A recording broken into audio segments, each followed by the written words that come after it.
I think first of all, we should be taking one more example relating to present value calculations, and then we will be going into basic understanding of foreign exchange rates. Okay. Mm.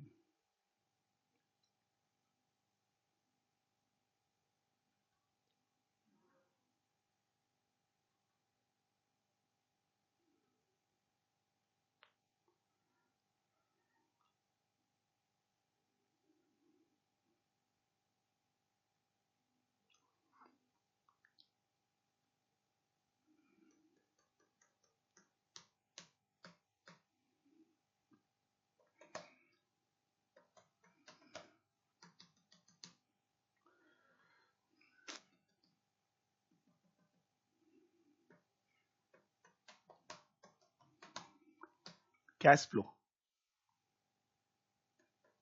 Year,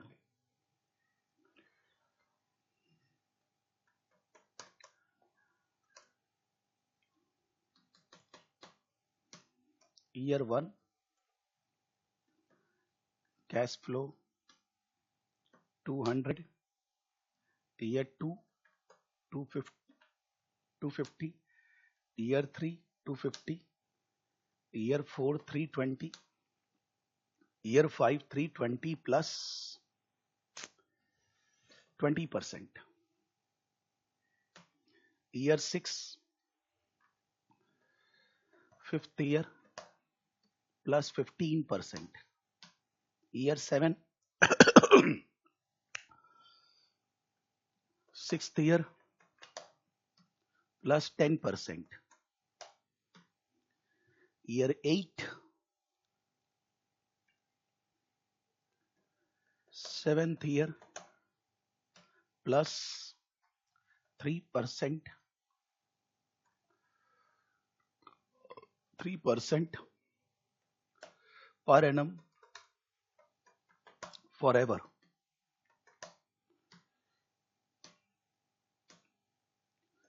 PV at the rate of 10%. So cash flows are given maybe in a project, maybe we are taking another organization, anything, whatever may be the case, because in every chapter these things will be coming. We are going to get the cash flows like this.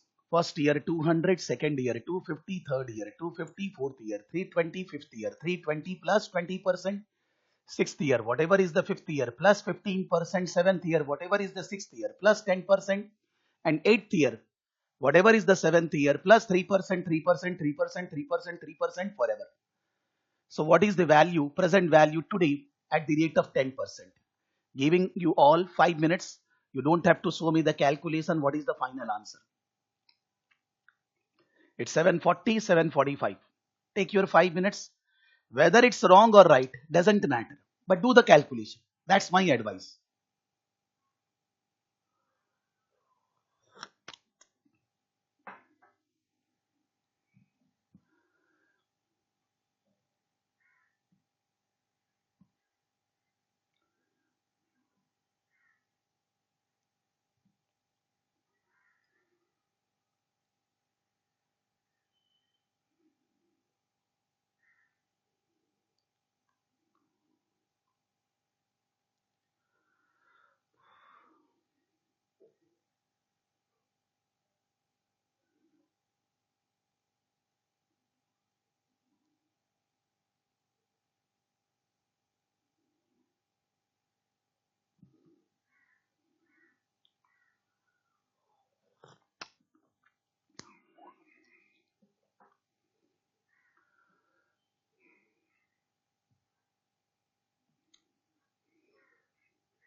So Vishal is saying 4869.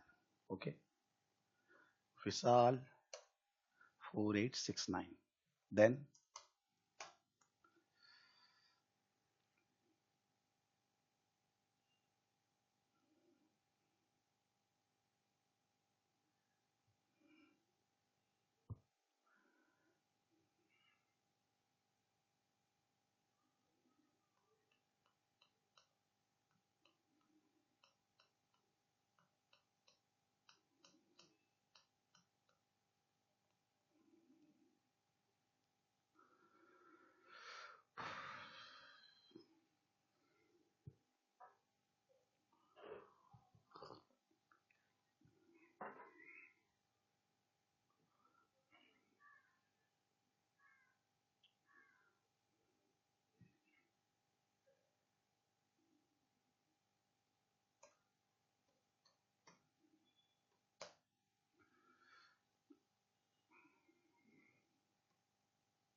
Pratik 5199.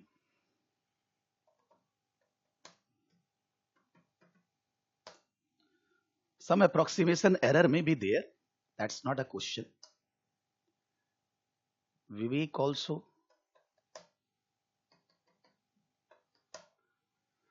5199. Padam, Khushbu and Sandy. Wrong, right? Who says that 5199 or 4869 is correct? Doesn't matter.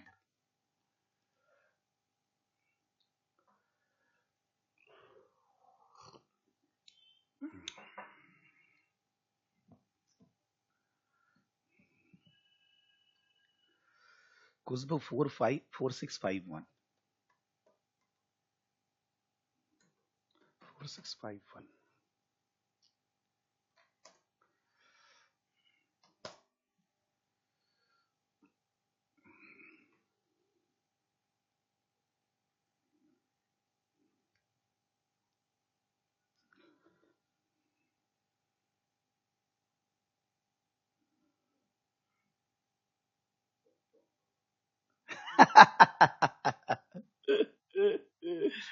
Winner will get a confidence. Yes, I am doing correct. Padam 5162. Sandy 4532. Let's see. Now, I'm not writing small things 10 times now. Straight away single calculation. First year 200. 10% by intention I have written. You can do 200 by 1.1. But since we remember generally 10% discounting factor, so I'm writing. Second year 250. Third year also 250. I can apply annuity, but be cautious while applying annuity. Because the annuity 250 is not starting from first year. The annuity is starting from second year. And only two times, 250, 250. So if you multiply with the annuity factor of 2 period, the present value will not be coming at 0. Since annuity starts from second year, the present value will be at 1 year. So you need to bring it 1 year back. So either you do 250 into discounting factor of second year and 250 into discounting factor of third year. Tension finish. But if you want to apply annuity concept, then in that case, annuity will be 2 times, not 3 times, 2 times. And then the value will be coming at first year, bring it at 0. Because if the annuity starts from first year, you multiply with the annuity factor, you get value at 0. If the annuity starts from second year, you multiply with the annuity factor, you get the value at 1. So 250 into. What is the annuity factor at the rate of 10% for 2 period? Anybody can say by looking at the table. In exam table will be given to us.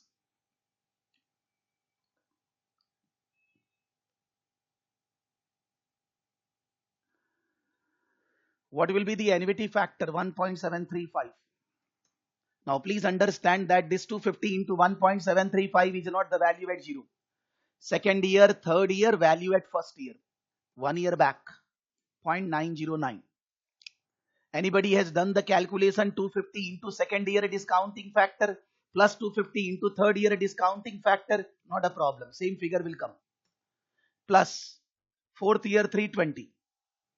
So fourth year discounting factor 0.683. Fourth year discounting factor, I think 0.683. 826751, 0.683. 10%, some of the figures I remember in 3 decimal places. Not a problem, no issue. Then the intention is not to get the correct answer. The intention is wherever our brain is not functioning 100% correct, that we should rectify. Answer क्या आएगा कोई tension नहीं. Just only one. With this calculation, we should not be doing mistakes. Not, I mean to say, ceiling mistakes. Ceiling mistake plus minus kabhi bhi ho. But conceptually, we should be correct. That is my objective. So 320 into 1.2, that is fifth year. And the fifth year discounting factor 0.621 plus sixth year, the fifth year and 15% more. So 320 into 1.2 into 1.15 into sixth year discounting factor. What is the sixth year discounting factor? I don't know. Up till 5 years I remember. But remember, we don't have to memorize. Karte karte I have already remembered. That's other thing. What is the sixth year discounting factor at the rate of 10%? 0.564. 0.564 plus the seventh year is sixth year plus 10%. So 320 into 1.2 into 1.15 into 1.1 into 0.513. This is seventh year discounting factor plus eighth year. Whatever is the seventh year plus 3%. So 320 into 1.2 into 1.15 into 1.1 into 1.03. This is eighth year figure. This is eighth year figure. But now this will go like this forever. So divided by 0.1 minus 0.03. When eighth year figure divided by I minus G, then it is coming at seventh year. Whatever is the cash flow in the numerator, present value will be 1 year back. And then we need to bring it 7 year back. So into 0.513. The first year, second year, third, second and third annuity, fourth, fifth, sixth, seventh, different growth. And then from 8th year onwards, the same growth. So what will be the present value, whatever will come? Should we check what is coming or should we proceed? So 5199 is the correct figure, that means. Okay. So Pratik and Vivek were correct. Others, those who have done mistake, not an issue. Are you getting 100%? Others who did mistake, Khushbu or anybody, not a tension you did mistake, but are you getting where you were wrong? The conceptual mistakes should not be arising. Calculation, ceiling mistake can arise with me also. So you have realized. Koi confusion hai? Any confusion, anybody? Or should we proceed?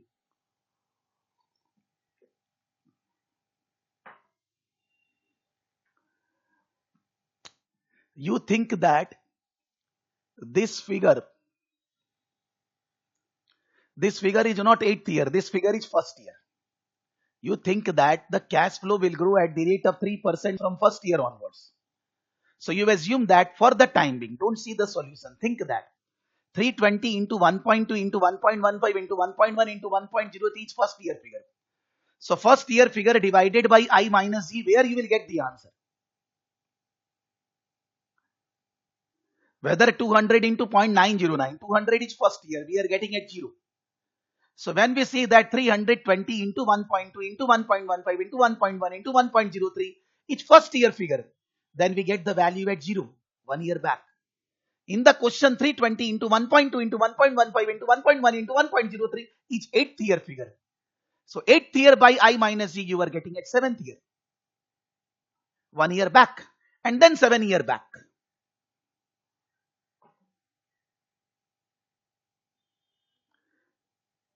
In the calculations, many times I have seen, they will calculate 8th year separately.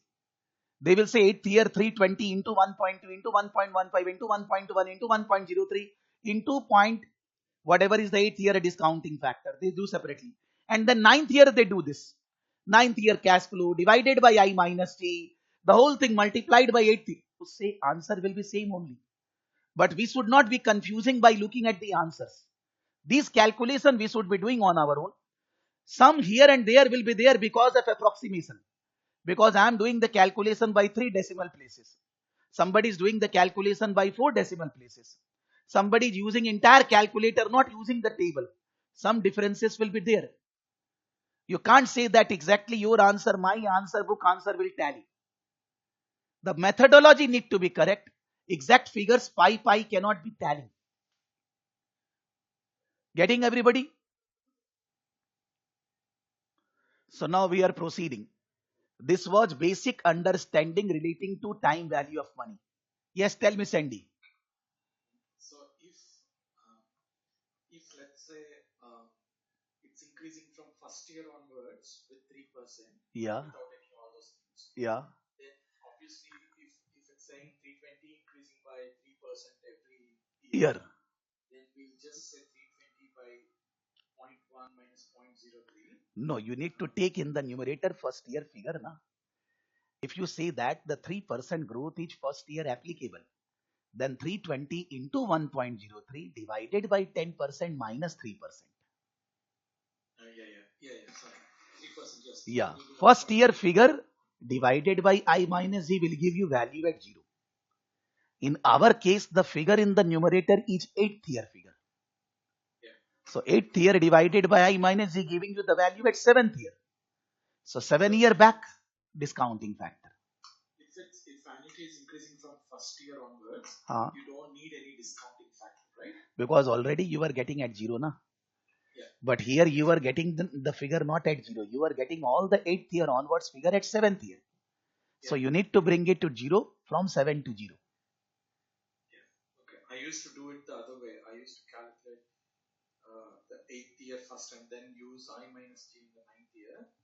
I think, but this is something I picked up just now. Thank you. Not a problem. I mean to say that if you do 320 into 1.2 into 1.15 into 1.1 into 1.03 into 8th year discounting factor. What is 8th year discounting factor? What is 8th year discounting factor? Anybody? 0.467. Okay. And then plus 320 into 1.2 into 1.15 into 1.1 into 1.03 square, because 8th year 9th year divided by 0.1 minus 0.03. Then this is coming 9 year onwards, all the figure at 8th year into 0.467.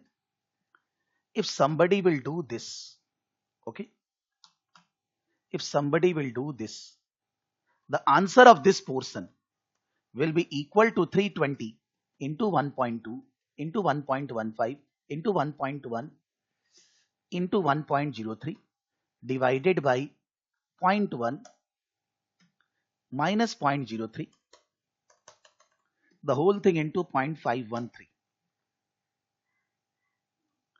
You check later. If you do 8th year separately and then from 9 year you are applying the growth forever. So these two figure answer and the calculation which we have done exactly from 8th year only, same figure you will be getting. Some here and there approximation mistake is other thing, but both will give you same answer. So why we will waste our time 8th year separately and 9th year onwards we will be doing?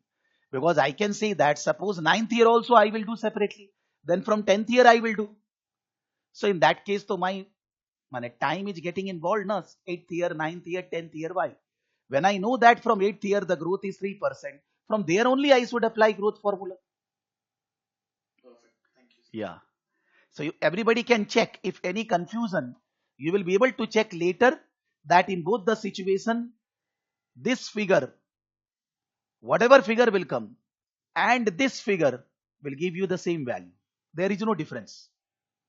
That means it is proved that whether I will do 8th and 9th year separately or straight away from 8th year I will do, there is no difference. But in the books, they do nautanki. In the book, sometimes they take the 8th year separate, 9th years onwards growth. Sometimes they take 8th year growth. So the student get confused that which one is correct, but both are correct.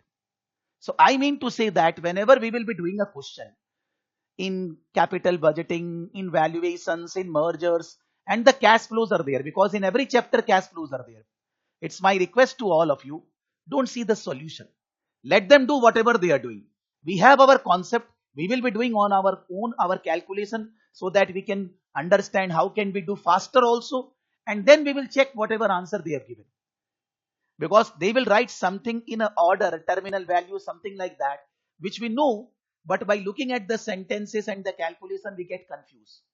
So we don't want to get confused with the presentation which is given by anybody. We know our presentation. That. Now, foreign exchange. If the exam would be an Indian exam, CA, CWA, CS, any exam, then generally in Indian exams, the currencies are given taking the base of INR. And when anything given on the basis of INR, the confusion relating to multiply, divide, conversion of one currency into another currency doesn't matter. I mean to say, don't create a problem. But when the currencies are in different, I mean to say in the exam, they are not saying it is dollar pound. They are saying A dollar, B dollar, C dollar. Many countries are there. Then the confusion arises that whether it's to multiply, whether it to divide, which rate and all that. And believe me, suppose in the previous week, a student has given exam. In this week also, students are giving exam. And I received call from many students before the day of exam relating to this basics. कि sir यहाँ पर ये divide क्यों किया है? ये तो multiply होना था ना. Whereas the student is very serious. It's not that the student who is asking question is non-serious, not studied at all. No. The student has studied very well, but still on the day of exam they are confused. So it is better to clear the confusion now only. Because again this portion is there in the entire syllabus. Wherever you will do anything, the foreign currency calculation, conversion of one currency into another currency is a normal part and parcel of ACCA, AFM and CIMA F3 syllabus. So these two things we will cover initially, and then we will be going into chapter wise study as we discussed in the previous class. So this will also take around 1 hour again to discuss the basic things. Suppose, and Sandy, you will be able to understand why your rate was 55 to 51. I will be able to give you logic 100% in this. Why in the market the rate we are getting 50. You will be able to understand without any confusion. Everybody. Now, suppose $1 is INR approximately 73.5. Presently it is ruling. In the market, I am not saying exactly, but for the class I am saying that $1 is 73.5. Why I am starting with dollar INR? There is no understanding required. Automatically everything is understood to everybody. By this rate, I will be going into different types of currencies so that we can understand, divide, multiply properly. This is written as dollar per INR 73.5. In maximum question in exam, they will not write dollar per INR. They will say you exactly what is the unit of one currency, whether it is 1 INR, whether it is $1, they will say in exam. But in some of the questions in the books, they are doing big nautanki. And the confusion arises by looking at the question. But what I am saying, you will always get in exam hall. There is no confusion in the exam hall in the question. But as a general rule, we say that this is the value of one unit of numerator, value of 1 unit of numerator in terms of denominator. That means generally we don't want to say that it is value of $1. It's an international recognition that we say that the numerator value in terms of denominator. Now you will say that in India we quote INR per dollar. If you see in Indian market banks and all that, not I am saying on Google, I am saying generally if you connect with ICICI Bank, Axis Bank in India, they will say INR per dollar and still they will say 73.5. Then further confusion arises. We are saying in India, our currency is INR.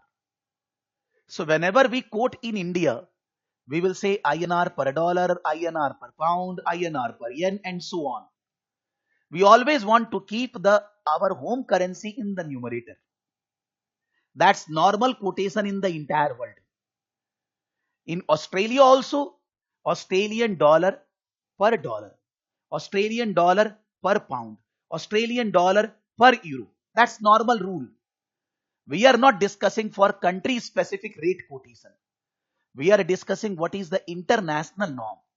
So international norm says that 1 unit of numerator in terms of denominator.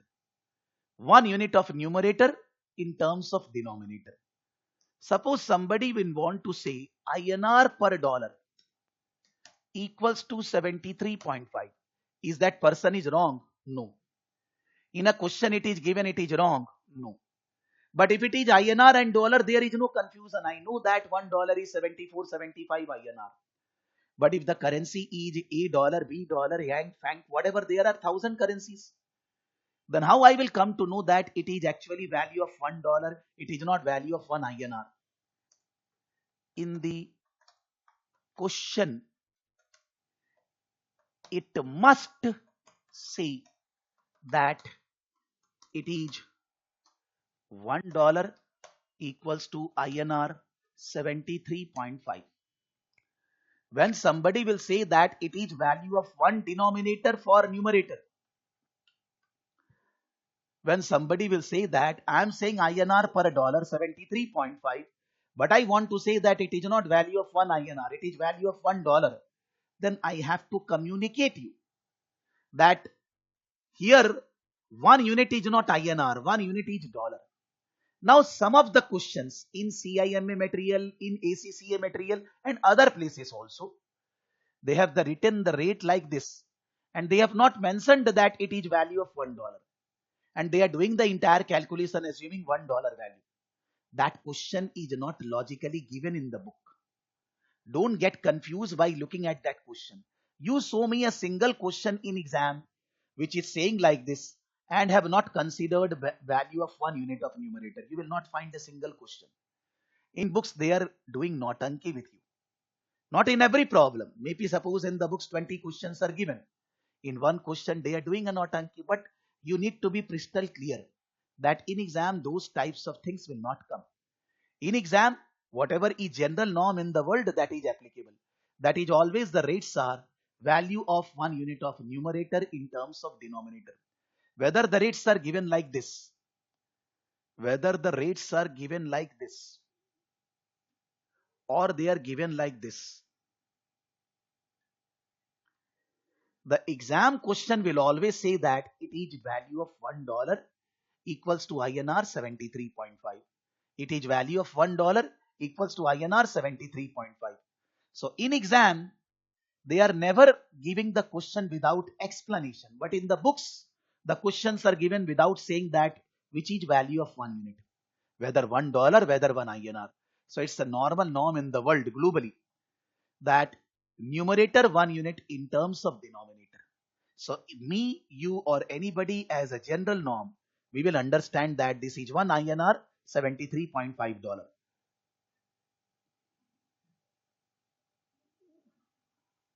We have to. Since I know this, कि $1 is 73.5, मेरे को पता है, so I cannot do wrong.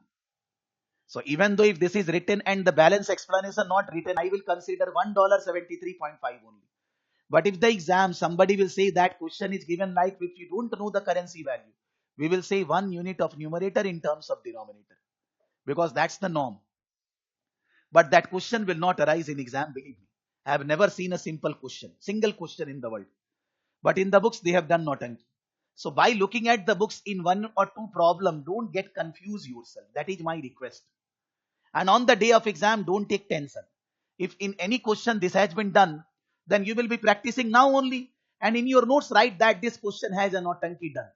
This question has done the question considering that it is the value of 1 unit of denominator, but that is not the general norm.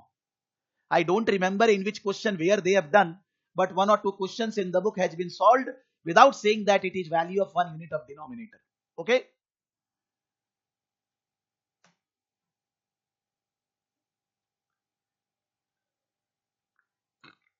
This is general norm. So problem remaining silent, I need to go with the general norm only. I cannot go with the imperfect things in both the books. Because ACCA CIMA we are using Kaplan, and 90% examples are same in both the books. Same comma full stop. So in both the books the mistakes are there. The same question is copied from one place to another place for that reason. Now somebody will think that why ACCA CIMA are together, because why आपका सब question same है. In whole study material, foreign exchange risk, interest rate risk, whatever examples are given, all are same. You can say that in ACCA some examples are more, but whatever examples are given in ACCA book, the same examples are given in CIMA book because the same author. So whether I will do a question from CIMA or ACCA doesn't matter, man. No issue. Getting? Now, it's just that in ACCA we need to write everything to give explanation. Part marking is there. In CIMA objective type question, there is no part marking, right full marks, wrong 0. That way. That's the only difference. Which one is a difficult exam, ACCA or CIMA? Essay type or objective type? CIMA, no doubt. Because somebody can see that Jai Mata Di and all this. No. If the objective type questions are there, they are difficult. If the essay type questions are there with the part marking, we can pass. Yes. So objective type exams in the world are always difficult than essay type exam. So it is easy to pass ACCA AFM exam than passing CIMA F3 exam. Even though the syllabus is same. That's other thing. Okay. That's the norm. That's actually the fact. Because in objective type, they will give the questions from so many areas. But in essay type, they will be able to test some of the areas only. Na? Objective में copy is possible. Copy in the sense, they never repeat any question. There is a question bank in CIMA software, 1000, 2000 questions. उसमें से कोई भी 60 select होता है. इतना easy नहीं है मेरे भाई. If I am giving exam here, somebody is giving exam in the another computer, not a single question will be common. Karo? Not a single question is common. In essay type questions also, somebody gave exam last week for AFM in ACCA. Somebody will be giving exam tomorrow for AFM. Questions will be different. Hey bhai. When the exams far from home, student can connect with each other. They will say, ये आया था, कुछ नहीं आएगा वो सब. इतना चालू है वो लोग. If you are chalu, they are more chalu than you. Don't think that they are very, I mean to say, suppose exams are in exam center, that means the questions are different and more clarities. No, sir. They have made so many papers for students. कोई cheating नहीं होएगा. Yes. If the in social media or in groups, WhatsApp group, Telegram group, students are sharing, ये आया था. Then the next student is saying, my to this came. You see? So students are wasting their time. What came yesterday, what came last week, they are fully wasting their time. हम लोग को वो लोग बोल के रखे. They have already said us. But the student will not hear. When I will say that the questions will be different, they will not understand. No. They will never share copy paper with anybody.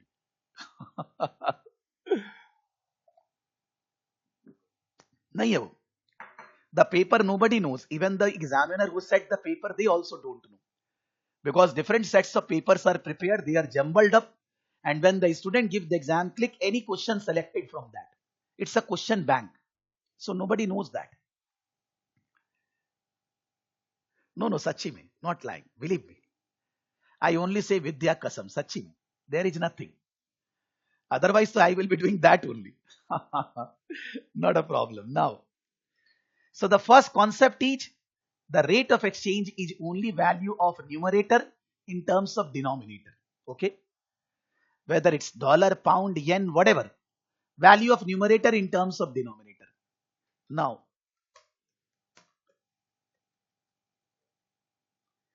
please always think in question, what is base currency? Whether it is given dollar per INR, INR per dollar, whatever man. What is base currency? Base currency is that currency whose 1 unit value is given in the rate. In all my example, dollar per INR, INR per dollar, I am saying $1 is this much INR. I am saying $1 is this much INR. $1, so my base currency is dollar. Now I am not discussing that whether numerator is numerator 1 unit, denominator 1 unit, whatever, we will understand. In the exam it will be written. But the base currency is that currency which is 1 unit. So in my example, base currency is dollar. Whether it is in numerator or denominator, that we will check. That is not our lookout. Our lookout is to check which is the base currency. So in above example, base currency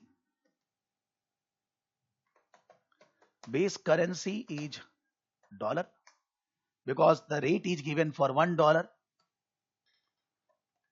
To convert base currency in other currency, multiply with rate, and to convert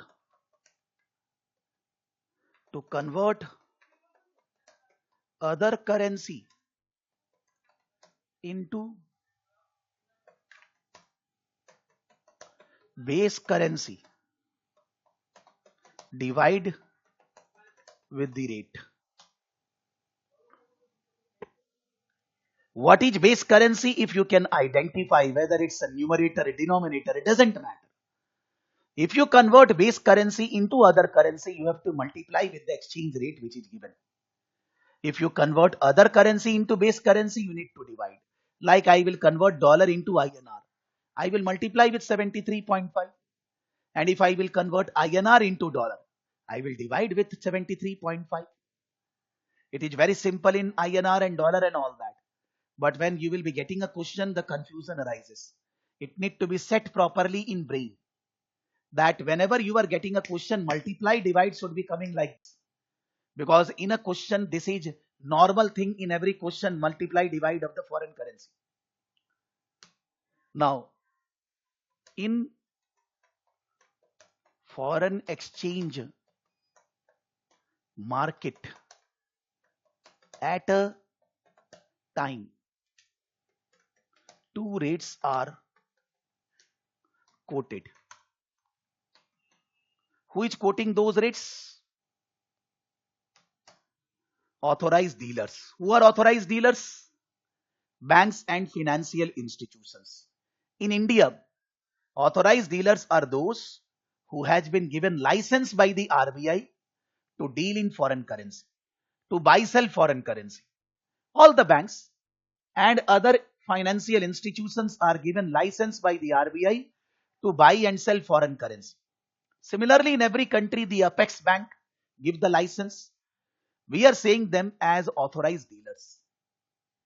Now please understand that if suppose in the morning I am going for buying bread or vegetables from any shop, I am getting the vegetables, say potato, at 30 rupees per kg.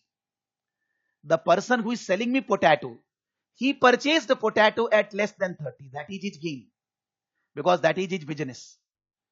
I can also purchase potato at less than 30 if I will start doing business of potato. There is no problem. I will be connecting with the suppliers, those who are selling potatoes in bulk. I will be purchasing from them. I will be sitting in the market, then I will be selling like the potato wala. But that is not my cup of tea. You are doing any business, you will purchase the things at a lower rate and you will sell at a higher rate. The difference is your income. Actually, it is not your income. From the income, there are other expenditures also. Then the balance will become net income. So everybody who is doing any business in the world, they are purchasing those things at a lower rate and then they are selling those things at a higher rate. Then only they are able to survive. So authorized dealers buy dollar also, sell dollar also, buy foreign currency, sell foreign currency. But when they are buying at a lower rate. And when they are selling at a higher rate. Otherwise, there is no foreign currency transaction possible in the world. So actually, if I will say dollar per INR, there will be principally two rates. Say 73.5255, 73.5265. Always generally in the market, the foreign exchange rates are quoted in 4 decimal places. But what the foreign exchange? There are two rates. One is 73.5255, lower one, and one is higher one, 73.5265. Say spot rate quoted by ICICI. Say ICICI is authorized dealer. They are quoting this rate. Now Pratik is going for buying dollar. Pratik is going for buying dollar. For $1, Pratik need to pay 73.5265. And at the same time, I am going for selling dollar. I will be getting for $1 73.5255. That means you can say that what ICICI Bank is doing. ICICI Bank is giving dollar to Pratik, which is given by Prakash Saraf. ICICI Bank got dollar from Prakash Saraf and ICICI Bank given to Prakash Saraf 73.5255. And ICICI Bank giving the same dollar to Pratik at 73.5265 even at the same moment. And I cannot say ICICI Bank, why you are doing this? If anybody who is doing business, they are purchasing the things at a lower rate and they are selling at a higher rate. They are allowed by RBI to do that. They are allowed by Apex Bank of the country to do that. So we as a customer, whenever we will buy foreign currency, we have to pay more. And whenever we will sell foreign currency, we will get less. Actually, the authorized dealers is buying at a lower rate. We are selling, they are buying, and they are selling at a higher rate. The difference is their income. Because they have staff, resources, so many things they have employed. The difference is not only income, that is gross income only. From that, the expenditure will be deducted. Then only net income will come. And charity can be done only when you can earn. Without earning, charity cannot be done. So for every exchange rate, there are two rates in the market. When we do Google search, what is the rate of Australian dollar in terms of dollar INR, that is giving one rate. That is not logical. The Google is not giving you the correct rate. There are many things. I will say one by one. Then Sandy, you will have clarity today 100% that why in place of 55 they charge 50. You will understand. Give me 20-30 minutes, you will understand. So we are saying that the rates are two different rates. The rates are not one. And these differences depends upon volume. If the volume of a currency is very high, there are huge flow of dollar inflow, outflow with the bankers. then if the volume is very high, even the difference of 0.0010 is a big amount. या I am telling you ना. आप देखिए, मेरे को 20 minute दीजिए, आप बोलेंगे हाँ यू आर सेइंग 100% करेक्ट. मैं अभी बता रहा हूं. So I am saying that the difference will be very minimal when the volume is very high, but the difference will be higher when the volume is low. Now if we say in whole world, one of the most important currencies dollar, dollar INR, dollar euro, dollar yen, whatever based on dollar, the differences in all over the world are very less, because in every country the volume of dollar transactions are very high. It's not because US is superpower or something, I'm not going into that, but since there are volume of transactions in dollar, for that reason the difference between dollar rate with respect to any currency buying and selling is very small differences, very small differences. It's not only INR and dollar, it's any currency. Because of the volume, even though the difference is very less, the authorized dealers will be able to earn what they want. But if we are talking some currencies where the volume is very low, the difference is sometimes 2 rupees, 3 rupees, like that. The say suppose first rate is 73, the second one is 74, 75, 76. Nobody can question, because authorized dealers are given full, I mean to say, freedom to quote the rate. RBI is not controlling them. Why RBI is not controlling them, I will say later. Understand? If I am authorized dealers, what rate I will quote for a dollar is my icha. RBI cannot force me that you need to quote a rate of 73 only. I will come about this, why RBI is not controlling. Automatically you will understand. Give me some time. If I will buy dollar, I have to buy at the rate of 73.5265, and if I will sell dollar, I have to sell at the rate of 73.5255.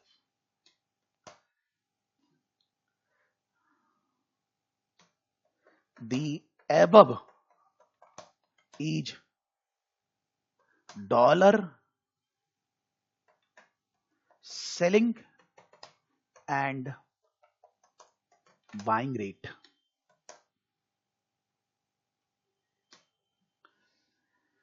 Base currency is dollar. The rate is given for the base currency, which we discussed above. We always think from customer point of view. We don't think from ICICI Bank authorized dealer point of view. If I will buy base currency, I need to pay higher rate. If I will sell base currency, I will be getting lower rate. If I will buy base currency is 1 unit. Whether dollar is 1 unit, whether INR is 1 unit, dollar. If I will buy base currency, I need to pay more. If I need to sell base currency, I will get less. We always think in practical life, in exams, every time from the point of view of the customer. In technical language, we say 73.5255 is a bid rate and 73.5265 is ask rate. Bid rate means you are selling, bank is saying come, I will buy dollar at the rate of 73.5255. Bank is saying come, I will sell dollar at the rate of 73.5265. Bid rate, ask rate, they are not asking in the exam because it is the highest level exam we are going to give. But for bachas, we used to say bid rate, ask rate, even in the basic level, fundamental level also. I'm just saying that technical terms are written in the book. I mean to say that if I want to buy base currency, I need to pay more. And if I will sell base currency, I will be getting less. And one thing I said, conversion of base currency into another currency, we need to multiply. Conversion of other currency into base currency, we need to divide. That we have already discussed. One is this, which is important thing to remember. Remember, in the sense, need to apply again and again when you will be doing questions. And this is one more thing need to understand. Suppose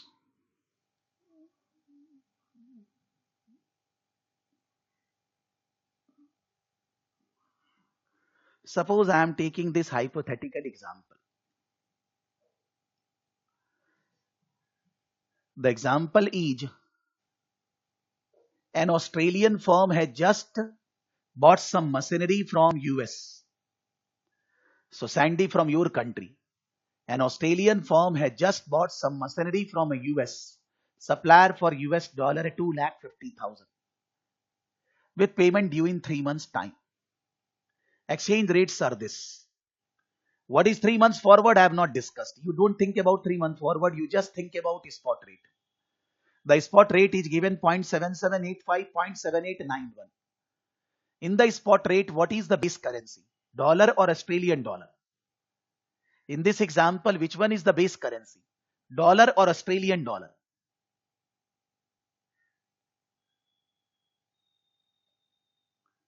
Why Australian dollar? Why Australian dollar? Why Australian dollar is the base currency? Because one Australian dollar they have written. Now they are not writing it is Australian dollar per dollar, a dollar per Australian dollar, not required, man. They are saying that one Australian dollar. They are saying value of one Australian dollar in terms of dollar. Value of one Australian dollar in terms of dollar. Now suppose we are purchasing from US $2,50,000 machine and we need to pay now. We need to pay now. How much amount we require to make payment of 2,50,000 Australian dollar? I am purchasing in Australia machine from US $2,50,000. How much I require to use so that I can pay to the supplier today only? No credit. I need to pay now only.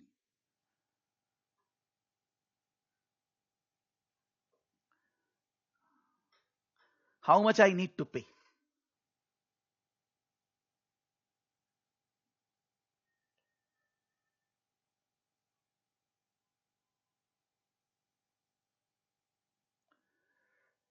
There are two things we need to focus. Multiply, divide, and then which rate.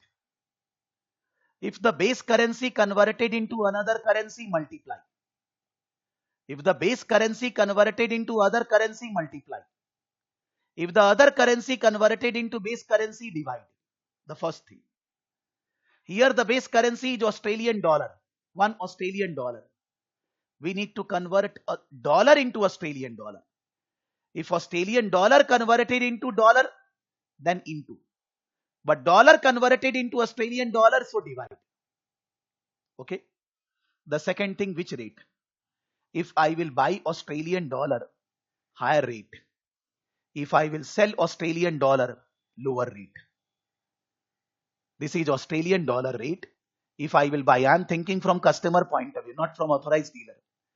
If I will buy Australian dollar, higher rate. If I will sell Australian dollar, lower rate. We are going to purchase US dollar. So we are going to sell Australian dollar. We are going to purchase US dollar. So we are going to sell Australian dollar. The Australian dollar selling rate is 0.7785. Crystal clear should be there with practice. In the questions, you should not be taking time to do this. Australian dollar rate, dollar converted, divide. Australian dollar rate, Australian dollar converted into dollar, multiply.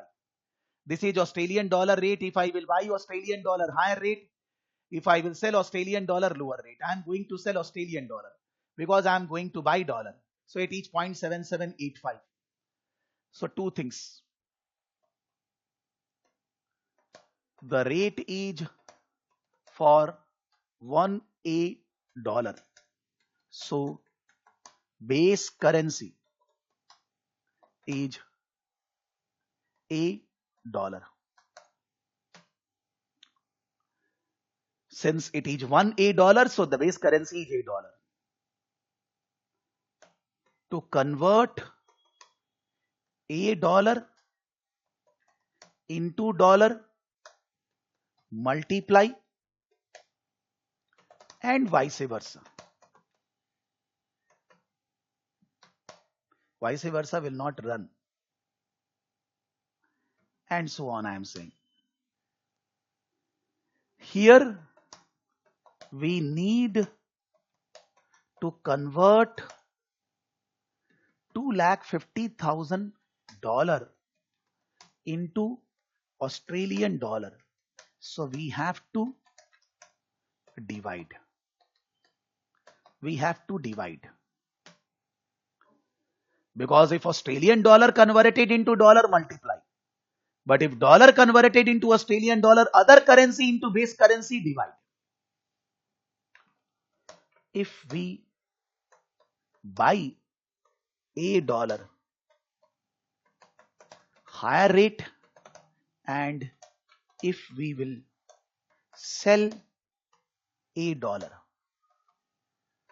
lower rate,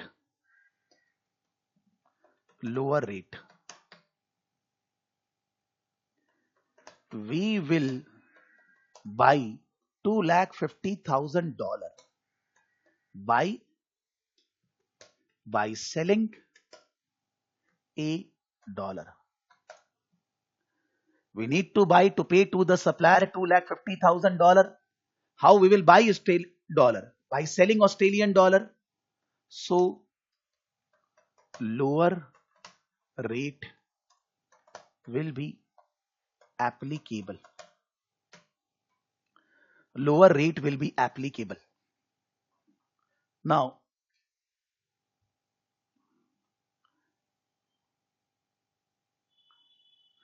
a dollar required now 250,000 by what is the rate? 0.7785. 0.7785. So how much it will come? It will be coming greater than 250. 250 by 0.7785. It is not going to come 1,94,000. Yes. Australian dollar 321,130. Australian dollar 321,130. For making payment of $250,000, I need to use 3,21,130 Australian dollar. Then I will be able to make payment to the client or to my supplier. Divide, multiply, higher, lower. Divide, multiply, higher, lower, both based on base currency. Customer, supplier point of view, in the sense the rate is quoted by some banker in Australia. I am not concerned who is the banker. I am concerned I am the person who is importing goods from US. I am the person in Australia who is importing goods from US. And I need to pay $250,000 to my supplier. So to pay $250,000, I need to buy $250,000 from market.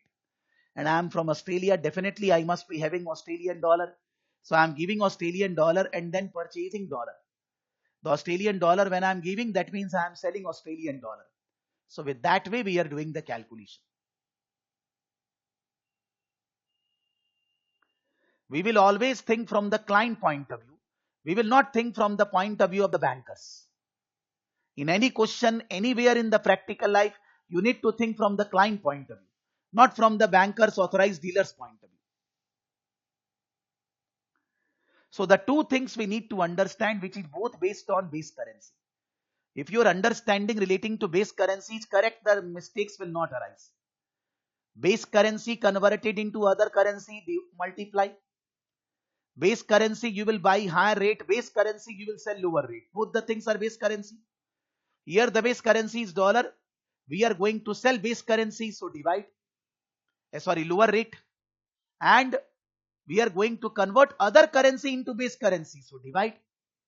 So if two things we will always correlate. Initially when we will be doing the problem, take some time. Don't do wrong. base currency converted into other currency into divide, then base currency buying higher rate, base currency selling lower rate. That way do the calculation, automatically speed will come. But if we don't understand this concept, then everywhere we will be doing wrong. That's the problem.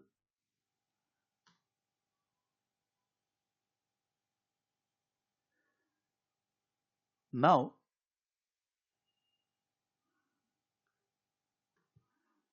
in the market, we have three types of transactions. In the market, we have three types of transaction.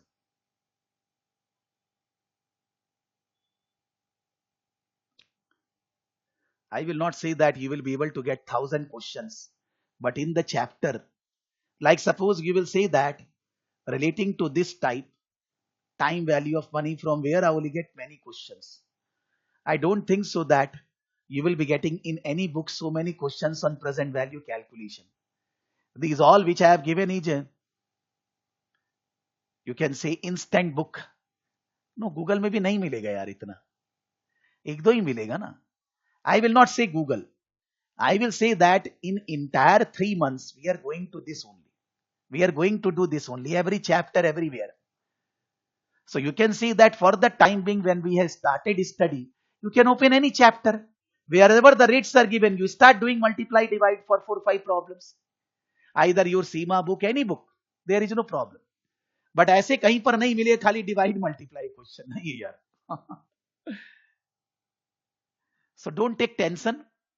Always when you will be doing the questions, always try to follow the logic. 2-3 times when you follow the logic, automatically speed concept will come. But if you don't follow the logic, then in that case continuously mistake will be happening. That's the problem. So anybody can do any question from your book only. There are so many questions given in the chapter. Not multiply divide, but at least multiply divide you can test from there. Like why I have given this from your book only. There is no other material. Whatever I will be doing from your books only. Nothing. Then in the market, we have three types of transactions. Between authorized dealers. Means what? ICICI and say Axis Bank. They are buying foreign currency between each other. This is first. Between authorized dealers. Between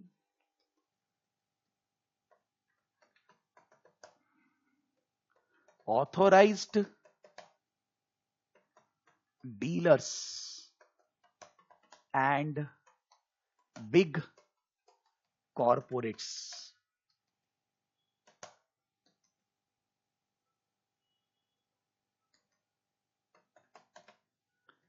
Big corporates like ICICI and HUL. We say this is wholesale transactions. Wholesale transactions. Because they are not doing transactions for 1200 Australian dollar, million, trillion, regularly. And then the third, between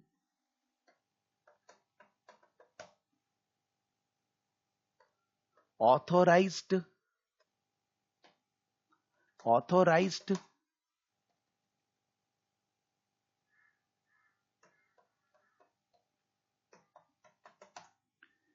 dealers and normal retail customers.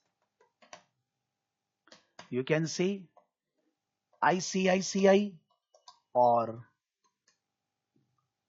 PayPal and Prakash Saraf. or maybe Pratik, Sandelia, anybody. The first layer of transactions rate we never come to. If the transaction is happening between Axis Bank and ICICI Bank, the rates are not known to us. That is not quoted in the market. The rates which are quoted in the market, they are between for wholesale transactions. And for retail transactions also the rates are not quoted. Retail transactions, they charge whatever rate they like. The question is that if I am buying, say now, I am making payment through credit card, suppose. I am making payment to ACCA Institute for my annual subscription to ACCA Institute. I am going online making payment. I am not calling ICICI Bank or Axis Bank, whatever card I have, that what rate they will be charging. Automatically, whatever rate the system is taking, that is happening. Now the system is taking the worst rate. If I will go in ICICI Bank or any bank and I will check what is the value of £1, it will be showing 94, 95. On the board of the bank, physically it will be written say 96, 97. But when I am doing the transaction through credit card, it will be taking 98, 99. Plus service tax charges and also there. And the worst rate is quoted by PayPal. PayPal is very bad. I've seen that.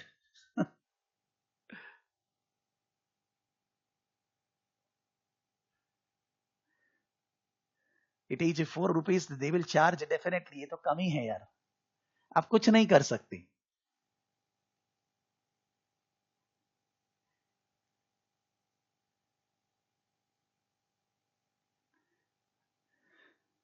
Even though at some places like there is a free exchange and all that, like Sandelia is saying, between retail customers only with no authorized dealers. Maybe suppose Sandelia, you are doing a transaction with somebody of your relative. वो India में भी हो सकता है. I'm not saying that. But the question is that when the retail customers are there, the rate is very bad. We always see that when we make payment of pound, ACCA, CIMA Institute, then they always charge around 100 rupees. For that reason, I say that 30 pound is 3000 rupees, whereas market rate is 94, 93 only. तो वो लोग 100 रुपया क्यों charge करते? कौन झगड़ा करेगा यार? कि अगर अपने पेमेंट कर रहे हैं मान लीजिए $100, तो $100 का 4 रुपया 5 रुपया बेसी लग गया, 500 रुपया लग गया, कुछ कर नहीं सकते. What you will do? Either don't do transactions with credit card, connect with banker, enter into an agreement, then in that case the rate will be like an wholesale. But if you are a retail customer, there is no control of yours on the rate now. And the PayPal rate is worst. That I know.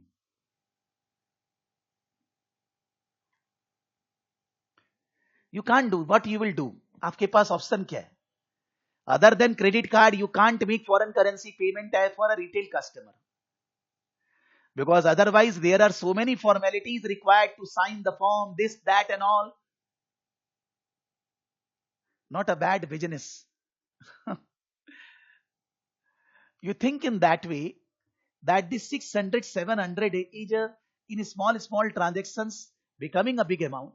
But then I think from their angle, there is a huge expenditure because there is an RBI licensing fee, place, rent, salary, everything is there.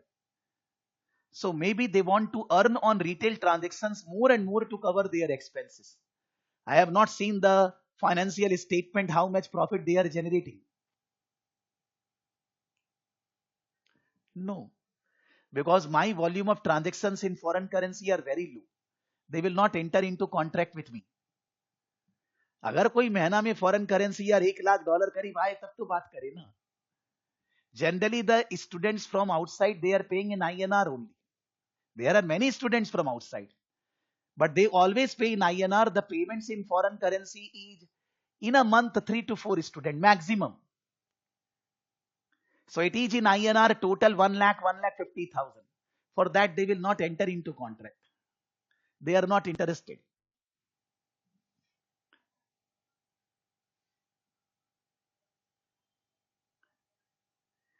Definitely there are some companies who has huge flow of foreign currency. Then in that case they have developed a certain system. But in our case somebody will pay on our website with credit card. I don't have any control on the rate which I am getting. No control. Automatically the rate is converted by the CC Avenue or by the PayPal, whatever they like. No control, sir. For that reason, I always say that when the student make foreign currency payment and they say that, sir, GST should not be applicable, I say yes, will not be applicable. Why? But I say that 10% पैसा आपका लगना है. I have done this for last 8 to 10 years. कि whenever the student make payment in foreign currency, 10% खर्चा उसका लगता ही है. So the net saving is 8%, not 18%. GST is not there, but foreign currency transaction cost becomes 10%. If you get foreign currency, there is no GST. But the payment should be in foreign currency. And the address proof of the customer should be there. You are bringing foreign currency in India. You are bringing growth for India. So there is no GST.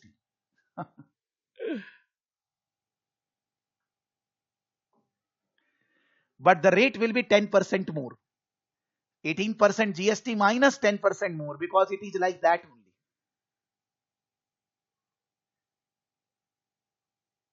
Yes.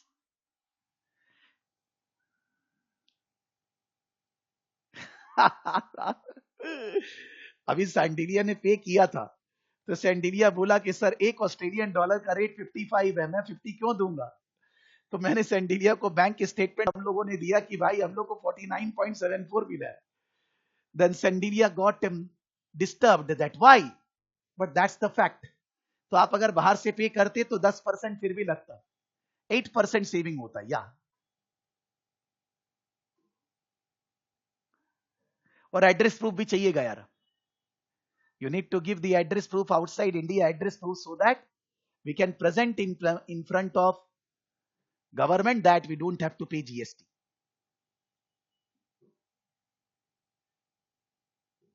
हाँ हाँ कोई बात नहीं, चलेगा. Just give me 1 second, I am coming. 1 second.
So what I mean to say that when we do questions in exams, we are generally doing these types of questions.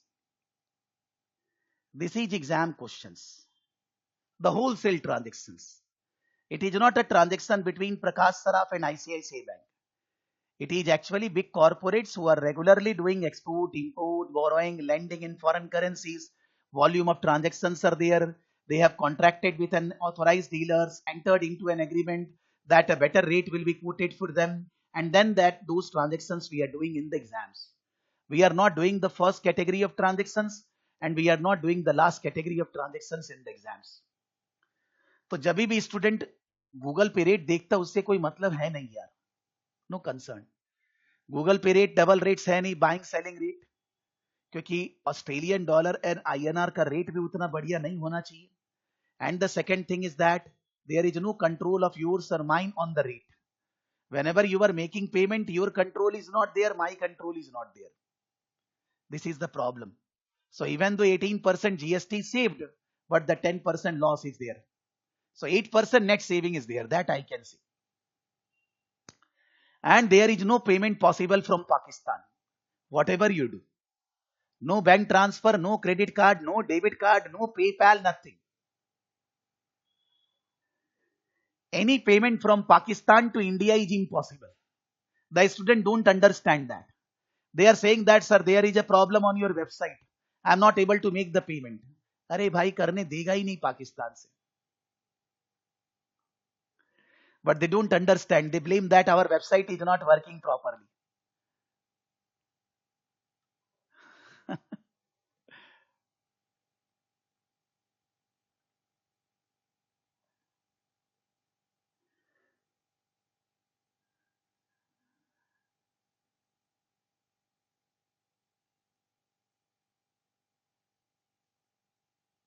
Okay, sir. Okay. No issue. Future में कर लेंगे, कोई बात नहीं है. Future में तो कुछ पढ़ना नहीं है आपको यार, sorry. Not an issue. Let's proceed. Now the second question is that in the market, foreign currency transactions are for buying the foreign currency now only, or they can be for buying and selling foreign currency in future after 1 month, 2 months. If you go for spot transaction, spot buying and selling, you will use spot rate. But if you want to buy yourself foreign currency after 1 month, after 2 months, then it is called forward rate. The forward rates are quoted in the market today only, depending upon demand and supply. The spot rate is also demand and supply. The forward rate is also demand and supply. Like in this question, it is said that 3 months forward. The rate is not given, but to calculate the rate, the swap points, we say these are swap points in technical language. The points are given. Those points need to be adjusted in the spot rate to get the forward rate. Now the points can be premium, can be discount. They will be writing cents premium or they may write cents discount. There are two languages. Cents means what? $1 is 100 cents. $1 is 100 cents. So $0.21 means what? How many cents? 0.0021. 0.21 means 0.0021 and 0.0018. 0.0021, 0.0018. Now please understand that why it is 0.0, because the rate is 4 decimal places. So the adjustment of the points will also be 4 decimal places. Whether cents is written or not, you need to get 4 decimal places. 0.0021, 0.0018. Just for memory purpose, I will be giving logic. Memory purpose. Either this 0.0021 will be added in the lower rate or deducted from the lower rate. And that 0.0018 will be added in the higher rate or will be deducted from the higher rate. Anything. If the premium is there, they will be deducted. 0.7785 minus 0.0021. 0.7891 minus 0.0018. If it is discount, they will be added. 0.7785 plus 0.0021. 0.7891 plus 0.0018. Why we are deducting premium and why we are adding discount? We are saying that in this rate, the base currency is Australian dollar. The base currency is Australian dollar. These swap points are given for dollar, not for Australian dollar. They are saying that in future dollar value will increase. Premium means dollar is at premium 3 months forward. So in future dollar value will increase. That means in future Australian dollar value will go down. These swap points are given in terms of other currency, not base currency. The base currency is Australian dollar. But if the dollar is at premium, then the swap points will be at premium. If the dollar is at discount, then the swap points will be at discount. So when the dollar is at premium, that means Australian dollar is at discount. For that reason, we need to deduct the premium. 0.7785 minus 0.0021. That's the normal rule. This is what? 0.7785 is what? Dollar or Australian dollar? 0.7785 is what? Dollar or Australian dollar? Dollar. So these swap points are also dollar. 0.0021, because if one Australian dollar and $1, you can't add. You can add when both are a dollar. So this 0.7785 is dollar and 0.0021 is also dollar. For that reason, I can do plus minus. So for that reason, I am saying that these swap points are for dollar. If dollar is at premium, the swap points is premium.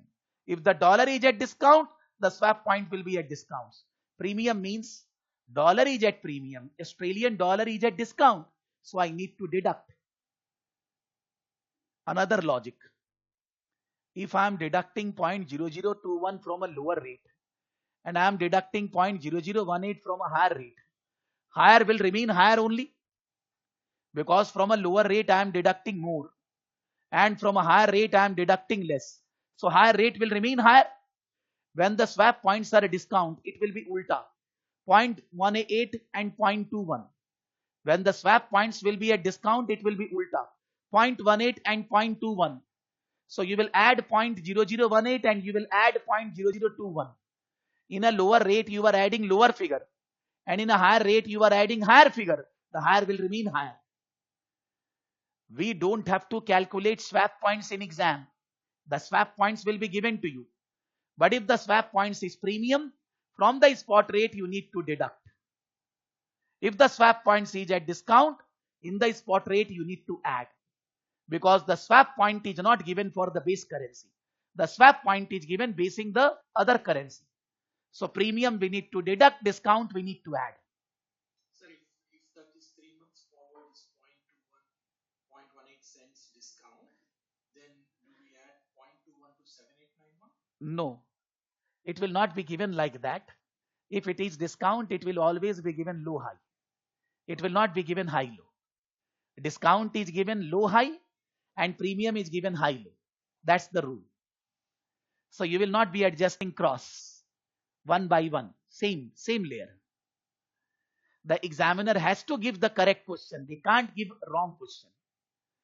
They can give that Australian dollar per dollar numerator is not the currency, base currency. That can be possible because that is not the 100% strict rule. But premium discount, there is a strict rule. Premium means high low, discount means low high. That. So they will not give. Don't worry. So what we are saying that in the market, always two types of rates are quoted: spot rate for doing transactions at spot rate, forward rate for doing transactions at forward date.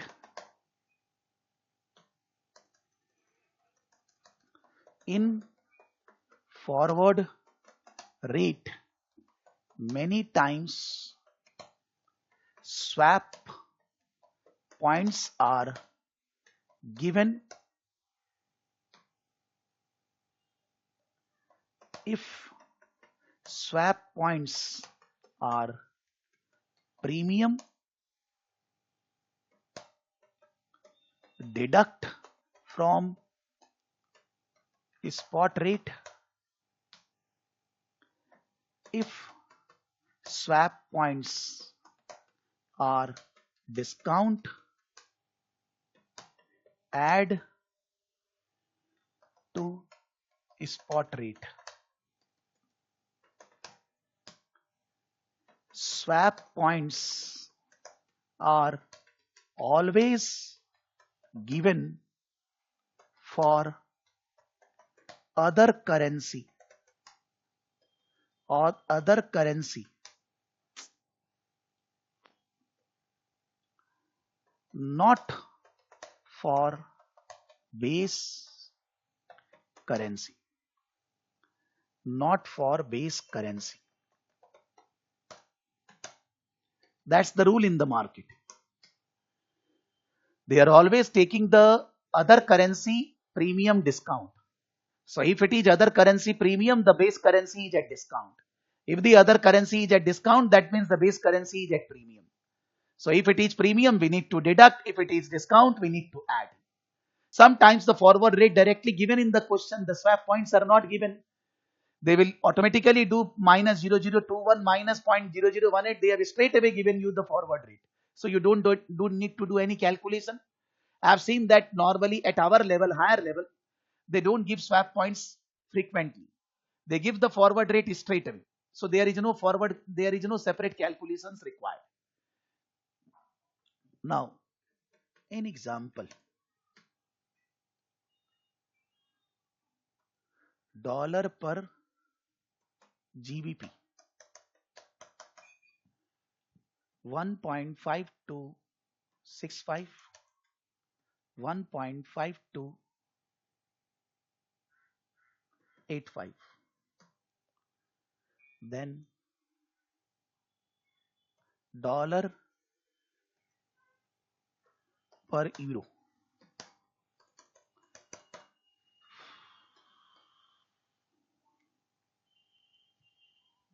1.1252,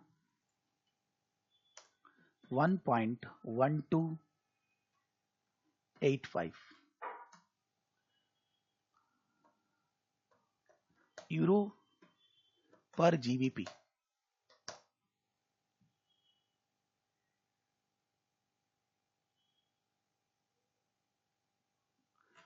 I'm writing slightly wrong. 1 second. 0.7855,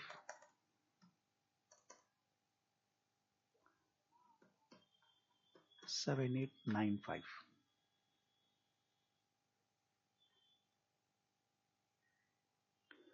Dollar per euro this, and euro per GBP.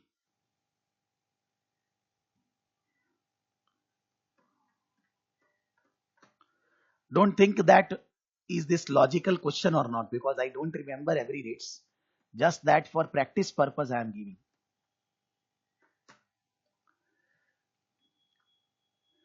The three rates are quoted by three different authorized dealers. Dollar per GBP, dollar per euro, euro per GBP. You can say three currencies: dollar, GBP and euro. I have $100. I have $100. How much GBP I will get from this? I have $100. I want to convert my $100 into GBP. How much GBP I will get from any of the rates? I have $100. I want to sell my $100 and I want to get GBP for that. So in the three rates, which rate I will use? Divide, multiply. 78.55.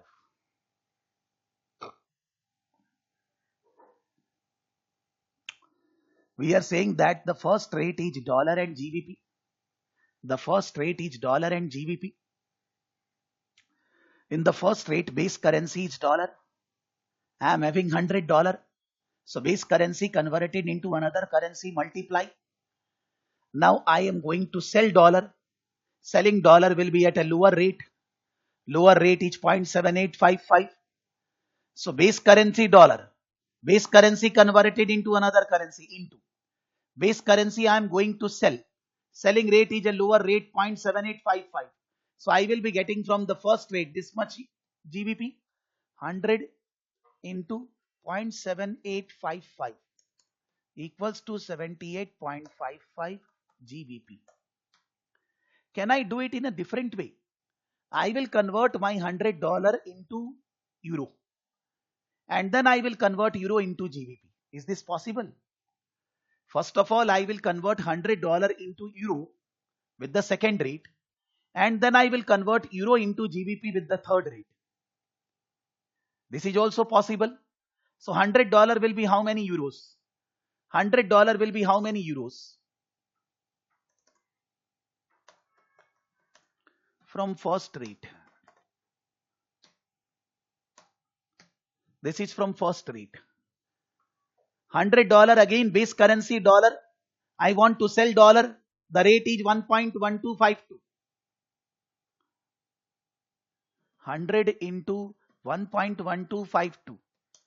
112.52 GBP. Sorry, not GBP. Euro.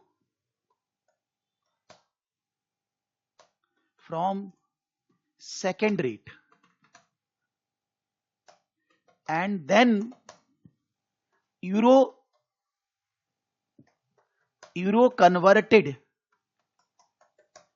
converted into GBP by third rate. Euro converted into GBP by third rate. Third rate, euro is the base currency. Euro per GBP. I am going to convert euro. So again multiply. Again I am going to sell euro. I have sold $100.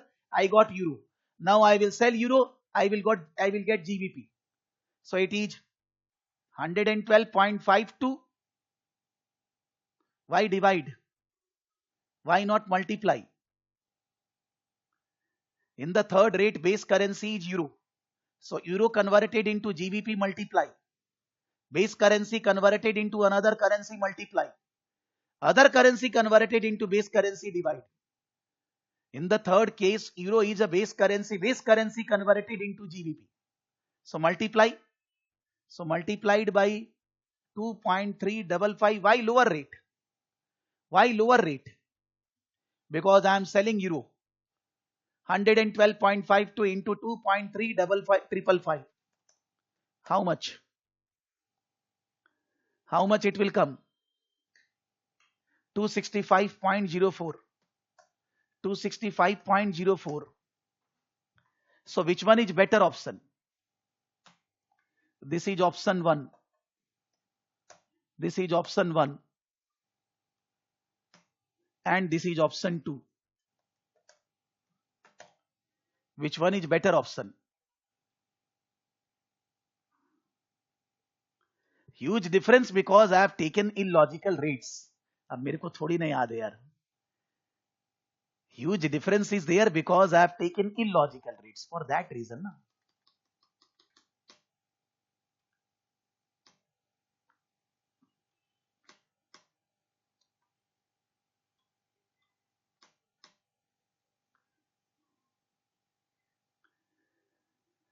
Now the problem is there.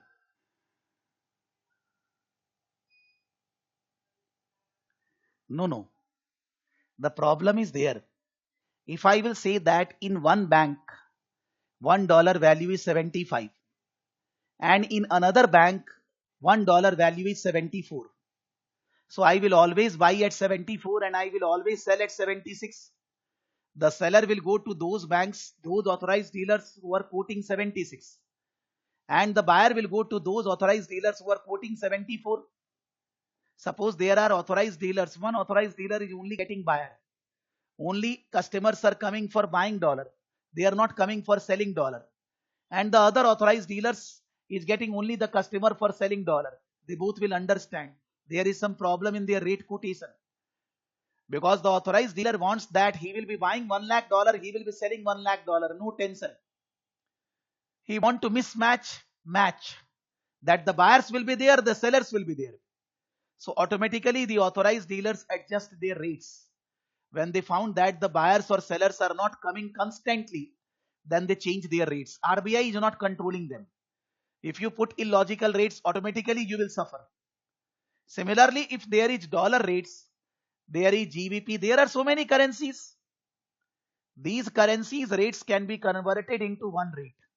I mean to say from the first two rates, I can calculate euro per GBP. From the second and third rate, I can calculate dollar per GBP. From the first and third rate, I can calculate dollar per euro. This rate is actual rate quoted in the market.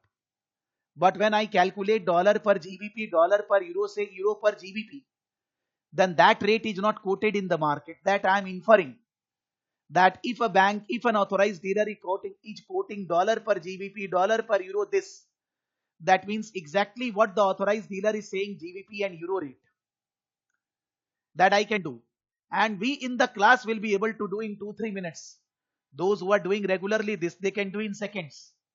And many of the organizations have installed the software. I'm coming. Many of the authorized dealers have installed software where they don't have to do the calculation. Automatically software will do the calculation. Because this is the only 3 currency. There can be 7 currencies involved. The calculation will be done by the software Excel automatically. We are saying that there are 2 types of customers in the market. One is speculators and one is actually you can say that those who are dealing in foreign currency. Speculators don't have any foreign currency payable receivable.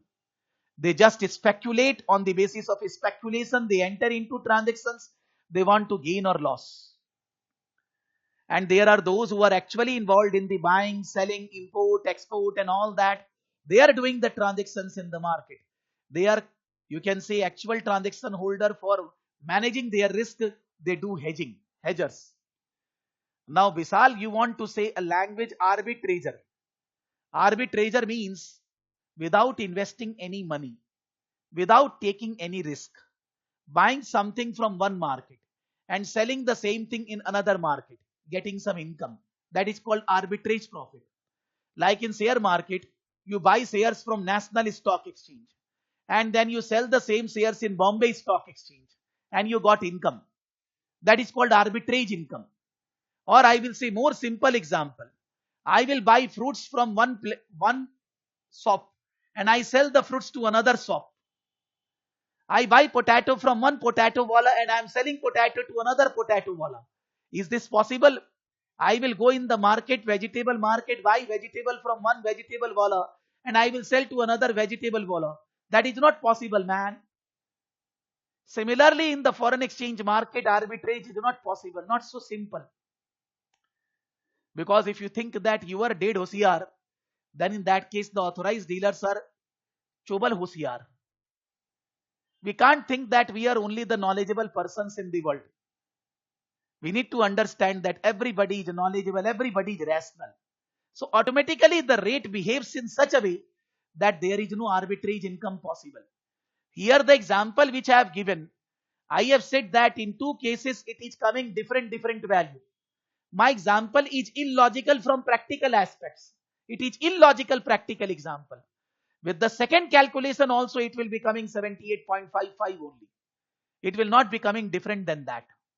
Maybe for 1 second, 2 seconds, 1 minute, 2 minutes, it is not coming in the market 78.55. But it will come that only. Because automatically the authorized dealers will come to know that this is happening in the market.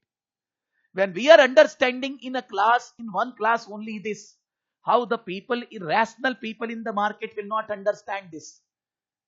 Like suppose we say that we use technical terms, future, options, swaps and all that.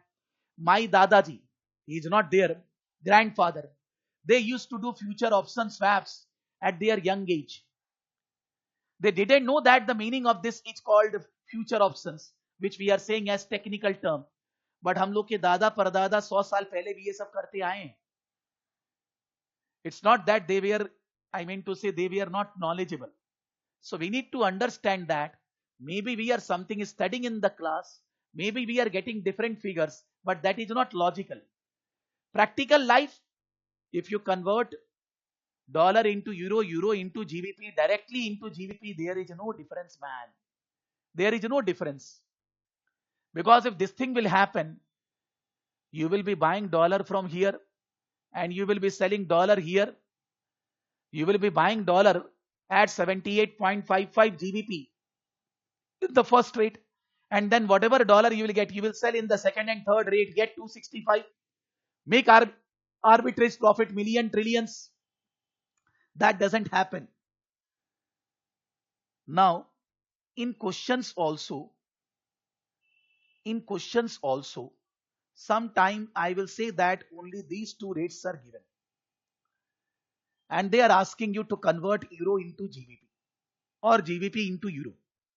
Euro GBP rate is not given, but they are asking you in a question that convert euro into GBP or GBP into euro.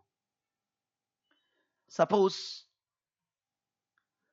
100 GBP converted into euro. 100 GBP converted into euro. How? In the first rate, I will sell GBP. I have 100 GBP. I want to convert 100 GBP into euro. In the first rate, I will sell GBP. Which rate I will apply? Divide, multiply. Which rate I will apply and divide or multiply?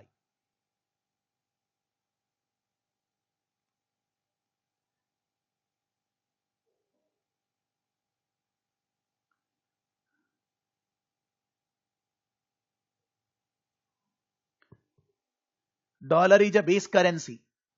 I am converting GBP into dollar. Divide. Dollar base currency converting GBP into dollar. So divide.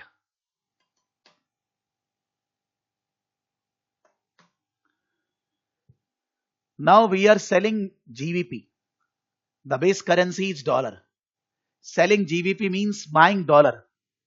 Buying dollar rate is a higher rate. You are selling GBP, that means you are buying dollar.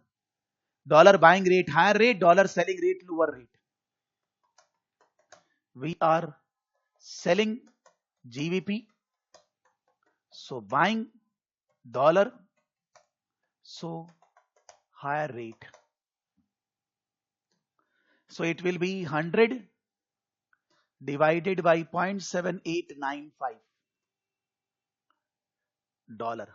Whatever will come, I am not asking. 100 divided by 0.7895. This much dollar we are taking in the second rate. Now in the second rate, dollar is a base currency. And you are taking dollar, multiply. You have dollar, you are going to sell dollar. Lower rate, 1.1252. Now in second rate, dollar is base currency. Dollar is base currency. So multiply, and we are selling dollar. So lower rate. So 100 divided by 0.7895. The whole thing into 1.1252. How much it will come? It is coming euro 142.52. So GBP converted into euro. And in this rate, if I will use 100 GBP into euro, divide, because 100 GBP is non-base currency. I'm going to sell GBP, going to buy euro. Buy euro, the rate is 2.3575. So it will be giving me 100 by 2.3575. You will say that, sir, it is coming huge difference. I have not given the rates by thinking anything. Because how many thinking process I will develop? कि भाई euro महंगा है कि ये इतना बुद्धि नहीं लगा सकते. I'm just saying that on the basis of the two different rates, the value is coming against 100 GBP 142.52 euro, and the rate which is quoted in the market is giving you lower. Why you will going with the lower rate? You will be going with this rate only. Even though euro per GBP rate is say not quoted in the market, but we are saying that 100 GBP equals to 142.52 euro. So 1 euro equals to 142.52 divided 100 divided by 142.52 equals to how much? Indirectly there is no rate, but I have calculated that for 100 GBP how much euro. So 100 GBP how much euro? 1 euro is this much. 142 euro is 100 GBP. So 1 euro is how much? 0.701.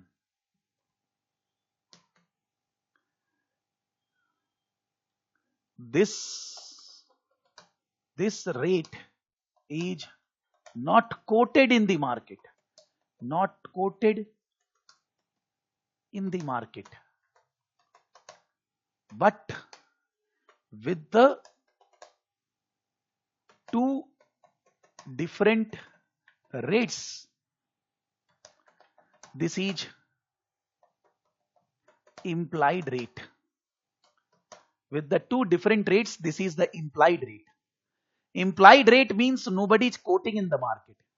Implied rate is the rate which you able to gather by 2-3 different rates. And we are saying that this implied rate 0.701 is not at all correlated with the actual rate which is quoted in the market. That means there is arbitrage opportunity. At one place 1 euro is 0.701 GBP. At another place 1 euro is 2.3555 GBP.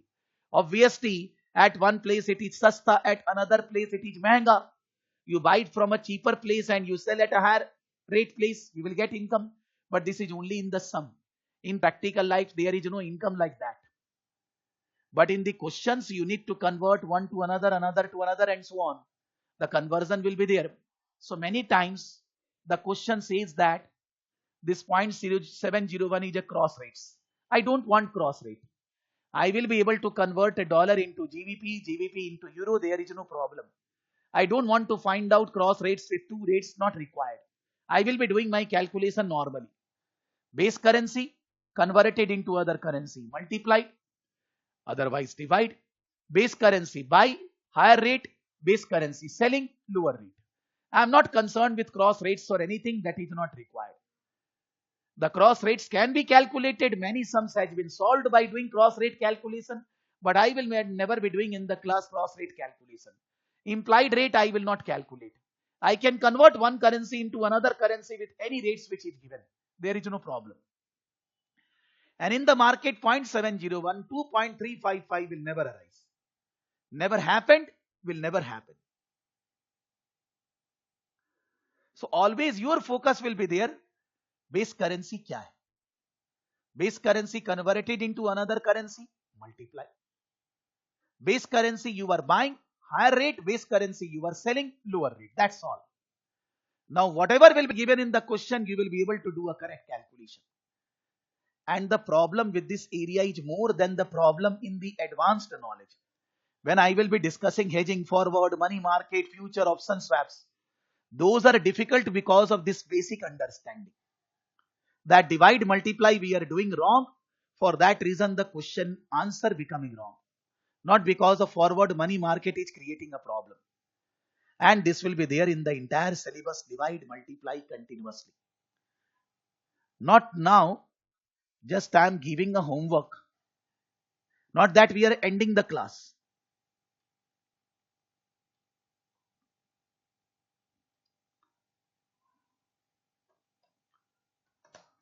Homework.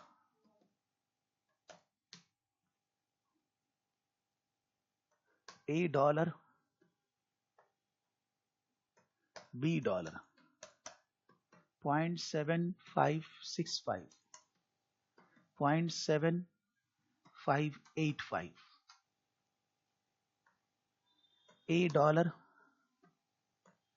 C dollar.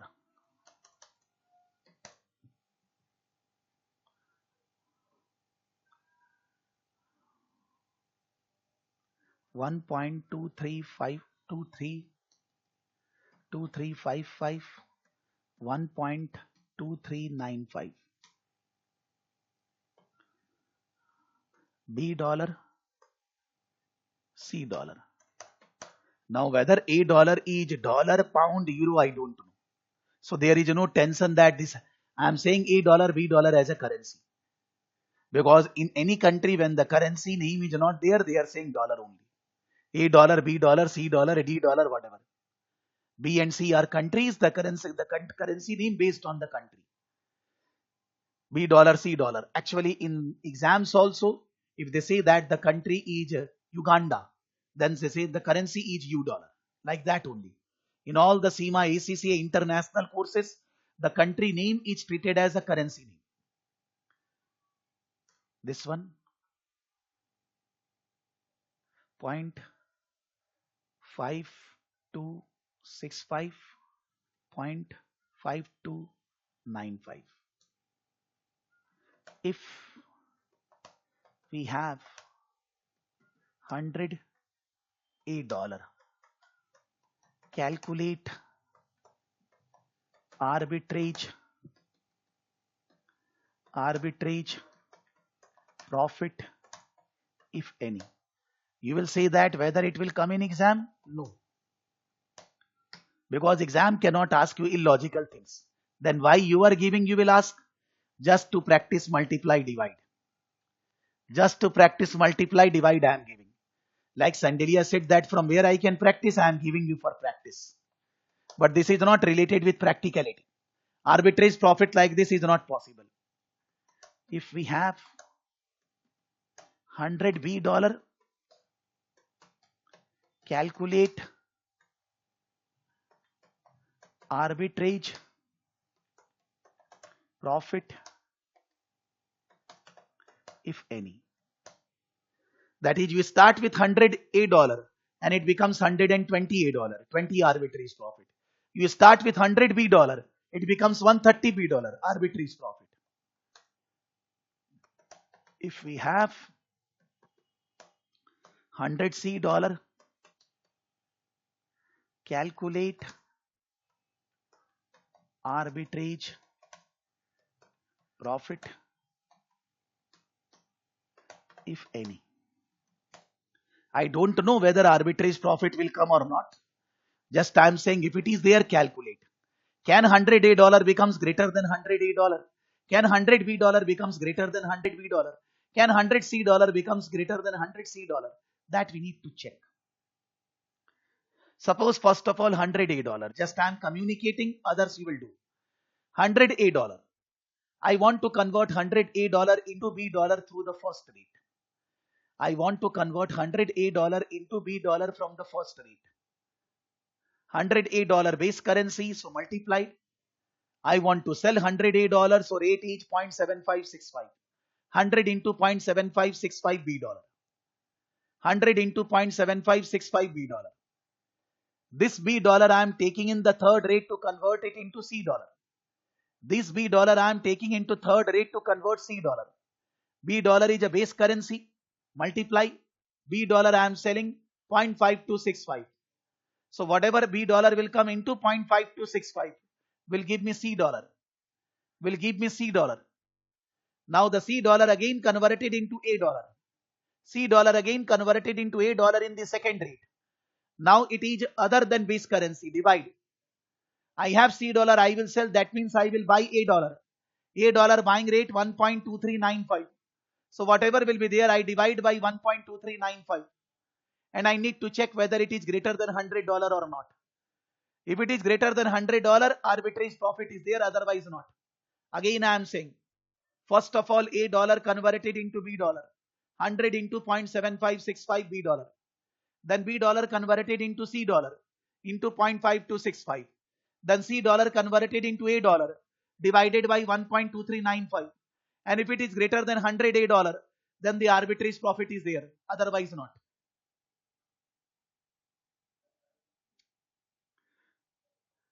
I will say that you don't have to send me. You all solve on your own. You don't have to submit. I will discuss in the next class. That way I am saying. You don't have to send the solution to me. You keep the solution with you. When I will discuss in the next class, then you all can check your solution. And we can discuss wherever the confusion is there. Okay? It is better that you all solve in writing in your Word file. Don't send the solution. We will discuss in the class all the three. Our first case, second case, third case में, in all the cases, if arbitrage profit is there, what is the amount that you calculate? Okay, not now, not now. That we will practice. Now we can say that we can start topic-wise discussion. The basic knowledge relating to time value of money and the basic understanding relating to divide, multiply of foreign currency we have done.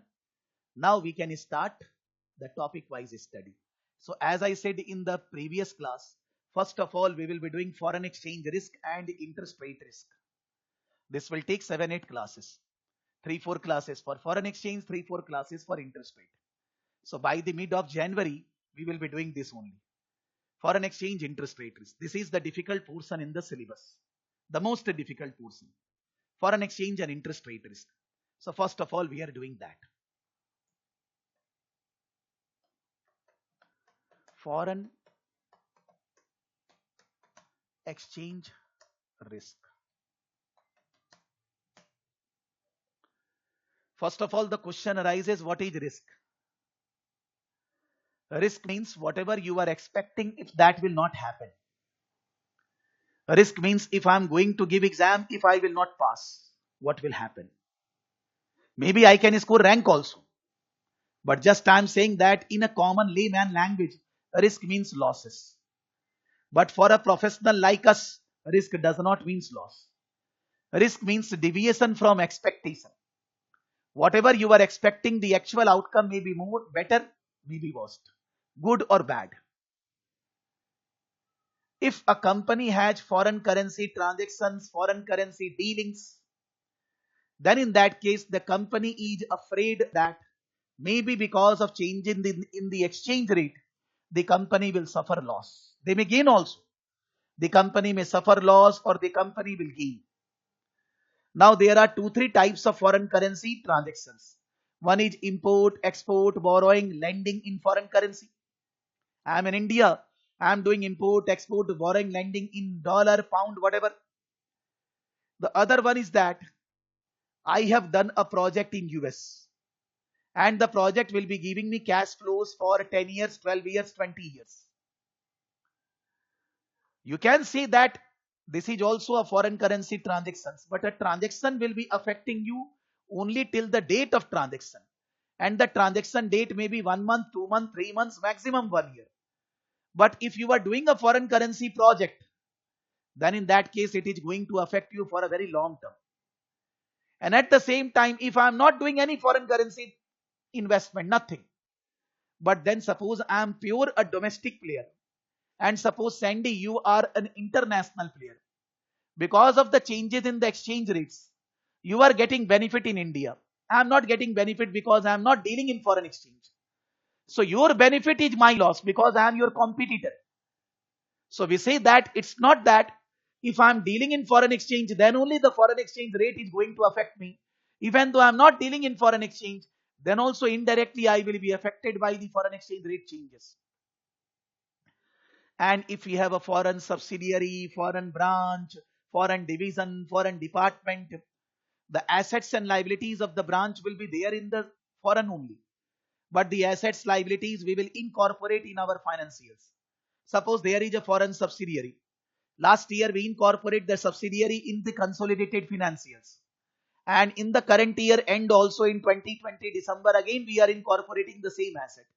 The asset last year in US was $1 lakh, land building $1 lakh. Current year also $1 lakh. Last year end 2019 December, the foreign exchange rate was 78. But this year the foreign exchange rate is 73. So I will convert the same $1 lakh last year, converted last year at 78 lakh. And this year I am converting the same 1 lakh at 73 lakh. So the asset value is going down by 5 lakh. So asset value going down, loss in the books. This is not an actual loss. I have not sold the goods. I have not sold the land. But this is going to record loss in my books. So if the shareholders are not so much knowledgeable, don't have understanding, and they consider this is an actual loss, then the share price of the company will be going in the market. So we say that if you have foreign currency transactions, import, export, borrowing, lendings, you are affected by foreign exchange rate changes. That is called risk. If you don't have any foreign currency transaction, pure domestic transactions, but your competitor or outsiders have the foreign currency transactions, because of the changes in the foreign exchange rates, they are positively or negatively affected. Their gain is your loss, their loss is your gain. So your competitiveness will be affected because of the foreign exchange rate changes, even though you are not having any foreign currency transactions. And the third one, you have a foreign subsidiary, foreign branch or anything. The assets and liabilities of the foreign branch, foreign subsidiary, foreign department will be converted into home currency while preparing financial statement. So last year also they were converted, current year also they are being converted. But because of the conversion, there is a loss or gain in the books. It is not actual loss, notional gain or loss, but then that is affecting your books. And if the shareholders are not rational, the market is not efficient. Because of that, the share price of the company, the value of the company will be affected. So whether the company should be doing that for that reason or not, that we need to discuss. In technical terms, foreign exchange risk is divided into 3 categories: transaction risk, economical risk, translation risk. Transaction risk, if a corporate has foreign currency transactions, export, import, borrowing, lending, investment, whatever. Economic risk, direct or indirect. Maybe you have a long-term projects. Because of that, economic risk is there. Or maybe there is no foreign project, there is nothing. But still the foreign exchange rate changes, affecting you indirectly because of the relationship with the competitor. So for that reason, your business is getting affected. That is economic risk. And the translation risk is actually not an actual gain or loss, but because of the translation of the foreign subsidiary branches in the financials, the loss or gain arises in the books. That is called the translation risk. So organizations in India and abroad anywhere need to think that whether they should be doing something to hedge the risk. Hedging means what? If there will be changes in the rate, I will not be suffering loss, I will not be gaining also. I will be immune to the changes in the exchange rate. That is called hedging. Somebody will say that it is good. It is not possible that with the change in the rate you will be only gaining. You will not be suffering loss. That doesn't happen. If the change in rate will arise and you want to avoid the risk, that means with the change in the rate there will not be any gain, there will not be any loss. We say that generally the corporates don't want to take risk relating to foreign exchange rate movements. They want to do a good business, purchase, sale, quality of the goods, managing their staff. That is their business. Thinking about what is the exchange rate day-to-day basis is not their cup of tea. So for that reason, they want that they should be doing some hedging. And believe me, even the top corporate of the world are doing hedging. Even the top corporate. They are doing hedging, that if there is a change in the exchange rate, there will not be any loss, there will not be any gain to the organization. By doing hedging, the company will come to know that what will be the cash flow in home currency, outflow or inflow in advance. If I have a foreign currency payable after 6 months, receivable after 8 months, by doing hedging, I will come to know that after 8 months, what will be my inflow in INR? What will be my outflow in INR? Whatever may be the exchange rate, I am immune to those changes. So you can say that if the changes is favorable, I will not be gaining. If the changes is adverse, I will not be losing.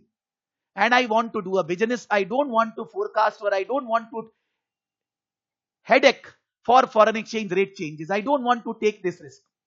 So organizations are doing hedging for all the types of risk.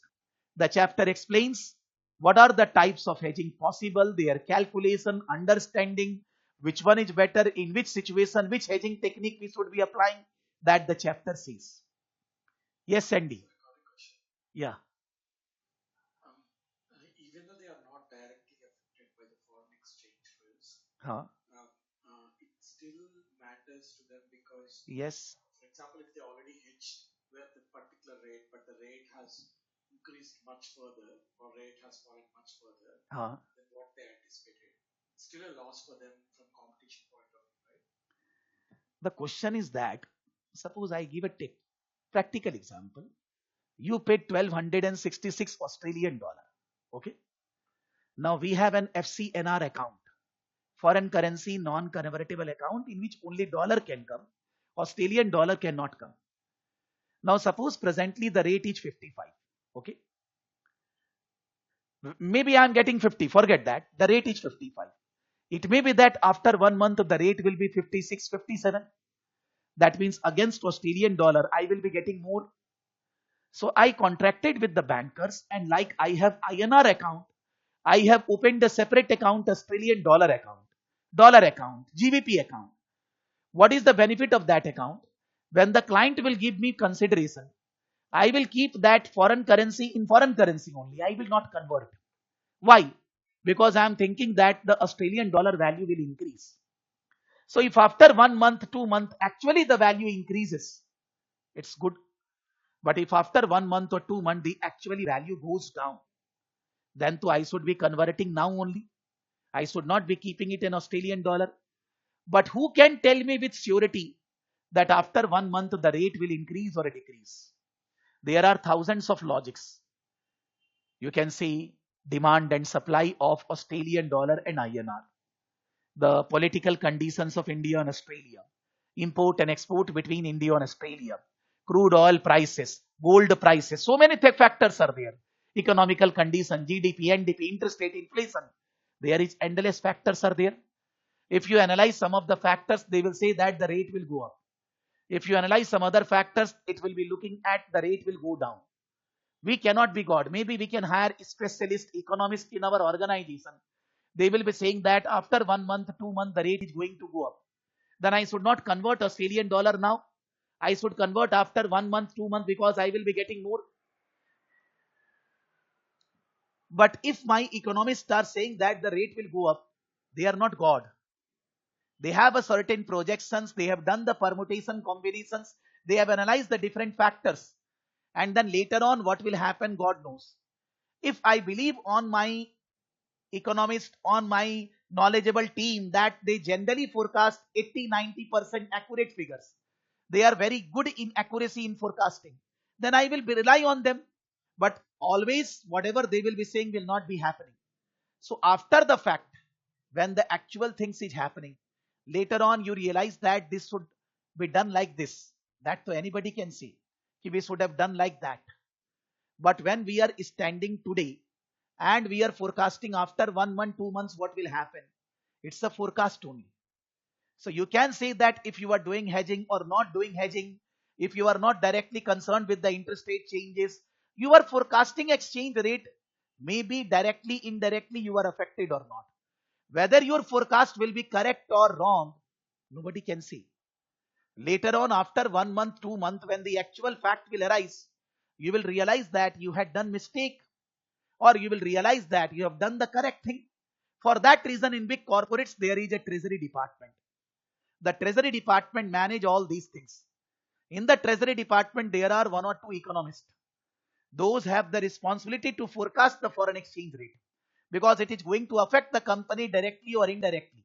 So when they forecast, basis on those forecasts, the company take their stance.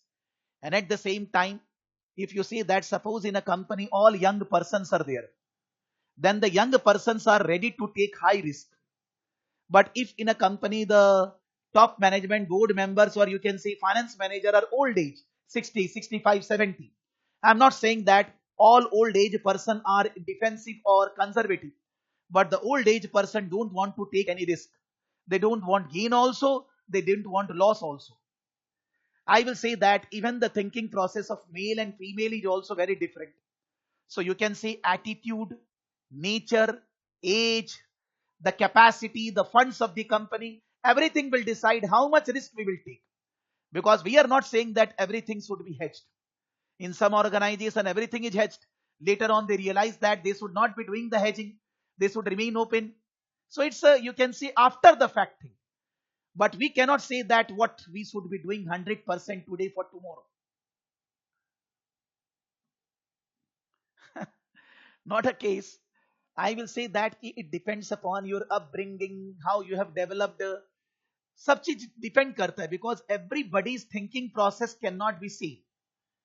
So what Sandelia you were saying that even though I don't have any foreign currency dealing, but because of my competitor I am going to suffer loss and I have taken some stance, I have done something. Later on I realized that if I would have not have done that, that would have been better. Then to at that time when you took that decision, you didn't know at that time that this will happen. You did best for you. For that reason, there is a technique which says that don't do anything for hedging. If the foreign exchange currency transaction, anything is there, don't do anything. Automatically, everything will settle. If we believe in this aspect, then in that case, we should not be doing anything. But I don't believe in this aspect. If you ask me, 80 to 90%, a proper forecasting can be done. Proper stance can be taken depending upon our attitude, depending upon our capacity, depending upon our funds. And we should be taking a stance based on our attitude and capacity. Maybe later on we found that it is not a correct decision, but that to nobody can project. Can we do partial hedging as well? Yes, why not?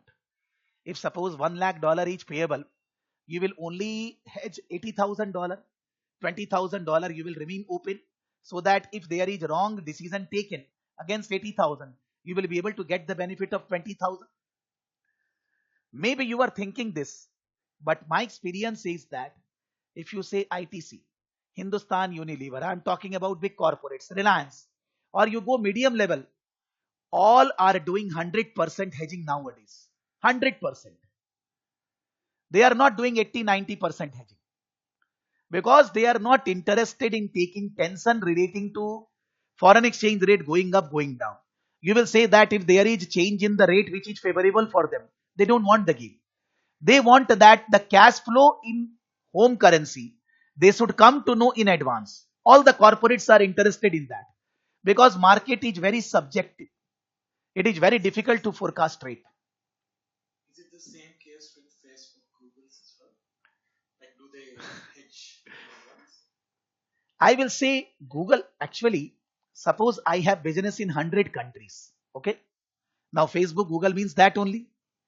If I am business in 100 countries, all the currencies are interrelated with each other. Dollar INR, dollar GBP, dollar euro. There is a INR and GBP and INR and euro rate also. We say that if your business is so much spread that you are having business in all over the world, export, import, projects, everything is happening all over the world. I think you don't require any hedging. It will be automatically hedging happening for you. So for me, my understanding according to me, the Google, Facebook and all that, they are not doing any hedging as such specifically. Their hedging is automatically done. Sometimes they are getting dollar from one country, paying dollar to another country. There is no buying and selling. The same dollar is used. So whether the rate is up or down, they don't have to take any tension. If you have so many transactions from different countries, then you are naturally hedged. So there is no separate hedging required.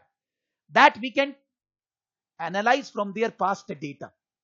If we look at their past data, you will find that sometimes if they suffered loss at another place, they got the gain, automatically it is hedged.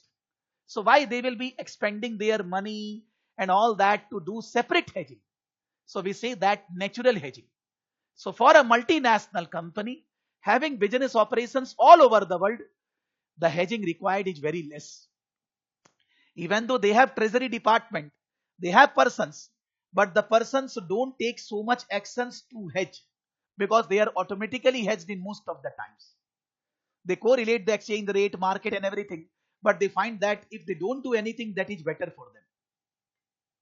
So that is called natural hedging. So it depends upon case to case basis, because when in ACCA they ask questions, obviously some calculation will be there, some forward, money market, future options, but the question is 50% theoretical. Even your calculations are saying something, but the 50% answer you need to write logic, theory. Similarly in CIMA, when you give the case study exam, in the case study exam they are asking not the calculation, that do you know the calculation of hedging for future option swap, forward, money market? No. They are thinking, they are understanding that are you getting the logic to help the organization, that whether they should hedge, whether they should not hedge, why they should hedge, why they should not hedge, what is your logic behind them, depending upon the situation that they wanted to develop in the students. Because calculation, believe me, even though we will be discussing calculation in the class, sometimes the calculation will be cumbersome also. I'm not saying always easy, but you will find that the calculation in practical world is done by juniors. The juniors are doing the calculation for future option swaps. The seniors, the senior finance manager, CFO, the finance director are not doing any calculation. They are taking strategic decisions. So I can say that the calculation part is a lower level thing, but taking strategic decisions is a high level thinking. And ACCA and CIMA exams focus on high level thinking. For that reason, the question is that, as I said in the previous class, maybe in ACCA I solve all the questions. Maybe in CIMA I solve all the questions which are there in the material. Not a single question will be coming in the exam from that. But that doesn't mean that we will not solve the question. We have to solve to understand that whether I got the topic or not, whether I can write the theory or not, whether I can do the faster calculations or not, so that in exam I can do. But the question will never be repeated. Everything is new. The practice we require. Yes, they are not thinking that you are a student in exam. They are saying that you are senior finance manager, you are finance director, you are CFO. Like that they are asking question. Because they are thinking that strategic level student is that level only. He is not a normal student. Khushbu, when you give FM exam is a normal student level exam. ACCA skill level exam is a student level exam. This is not a student level exam. This is making your position in the exam as a senior most person in the company. The treasury head, the treasury manager, the finance controller, the senior finance manager, like that. तो उसके अंदर खाली numerical होने से होएगा नहीं. Numerical calculations can be done by a junior also. But do you have a strategic thinking process or not? Like suppose we are discussing, Sandelia said that why we will be doing hedging, we need to do hedging and all that. It is not a fixed answer for every question. Depends upon situation, what details they have given, that will help. I can say that for any organization, the foreign exchange risk will be reducing when they diversify, when they do business from many different business locations. Higher management work independently in the sense, if suppose, Vishal, you are a CFO in the company. Obviously, within you, there will be many persons who are working, but you are the leader. You are leading the team. Na? Yeah, I can understand. अगर आप बड़ी company में CFO बन रहे हैं, treasury manager बन रहे हैं, तो आपके अंडर 100 लोग काम करेंगे. आपका काम है काम करवाना. आपका काम है लॉन्ग टर्म डिसीजन सही डायरेक्शन में लेना. आपका काम करना नहीं है, करना तो दूसरे को है. Because you will be handling at a time so many things, so you can't do everything on your own. You will ask your juniors to do that, but the direction to the juniors, that leadership quality you will be bringing.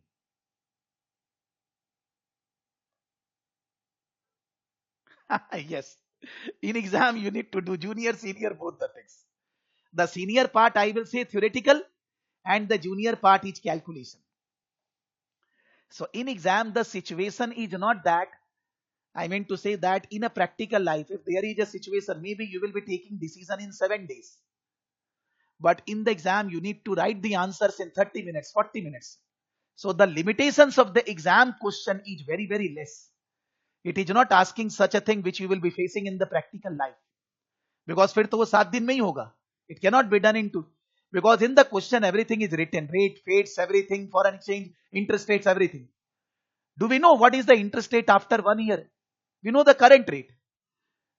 That all need to be forecasted with the forecasting team. Then only the decision can be taken. So exam is not covering every aspect.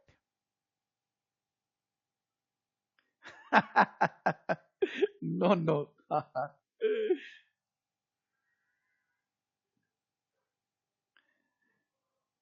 Realize from my SBR exam, it's to work in practical life is easy. No, I will say that suppose in the practical life you are working in a company in accounts department. You have been given a particular risk. In accounts, you are not alone. There are many persons who are doing accounting job. You are handling only your particular responsibility. But in exam, you are actually the accounts controller of the entire department. तो आपको तो हर आदमी के लिए सोचना होगा ना. Because presently, Vishal, you are working in a company. Now you shifted to another organization or domain shifted. Then तो आपको वो भी जानना पड़ेगा ना. So exam is thinking that in any situation you can handle accounting issues. Any type of accounting issue you can handle. But practical life में तो हर चीज आप ही को थोड़ी ना मैनेज करना है. Persons are there. So for that reason exam is difficult. Like just now Pratik said ना कि junior senior दोनों ही बनना है. तो एग्जाम में तो बनना पड़ रहा है ना.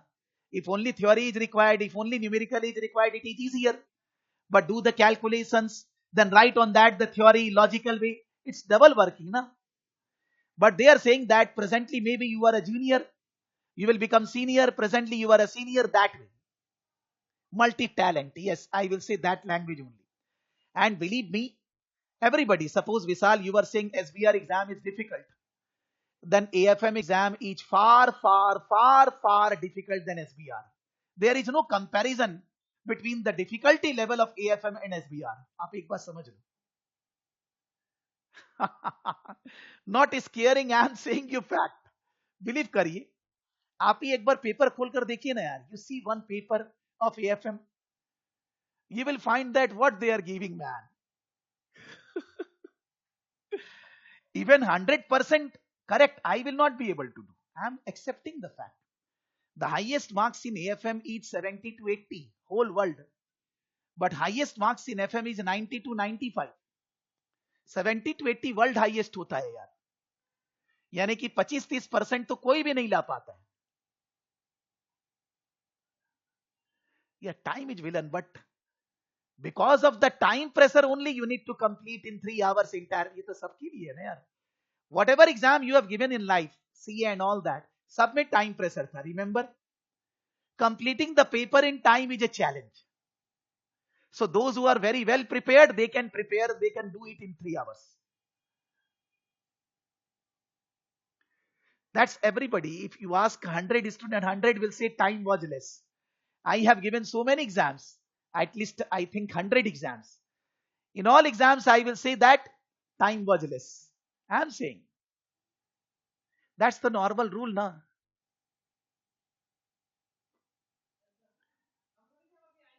No, I am not covering. I am just saying that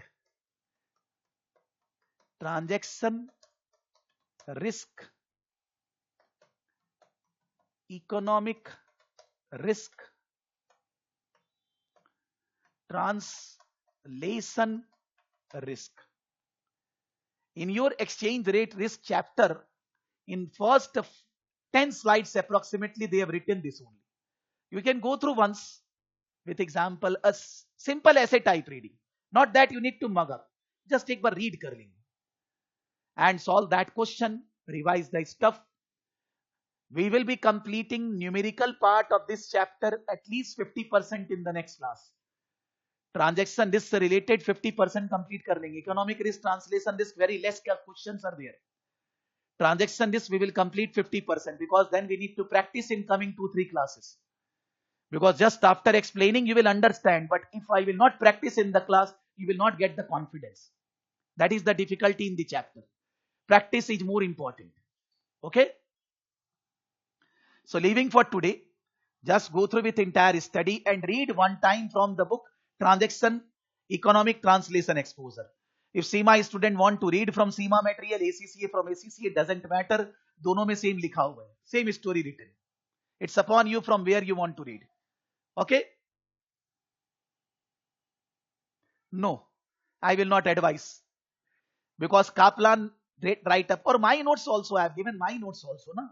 आप उसको रेफर करिए, सीए मत रेफर करिए, बिलीव करिए.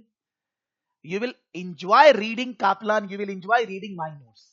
सीए नोट्स नहीं काम आएगा यार, नहीं चलेगा, उसको नहीं देखिए, not required. So meeting on next week Monday, Wednesday, our objective is to complete foreign exchange risk. That's our target in the next 2 classes. Okay? Thank you to all of you. Take care. Tada. Do homework. Yes.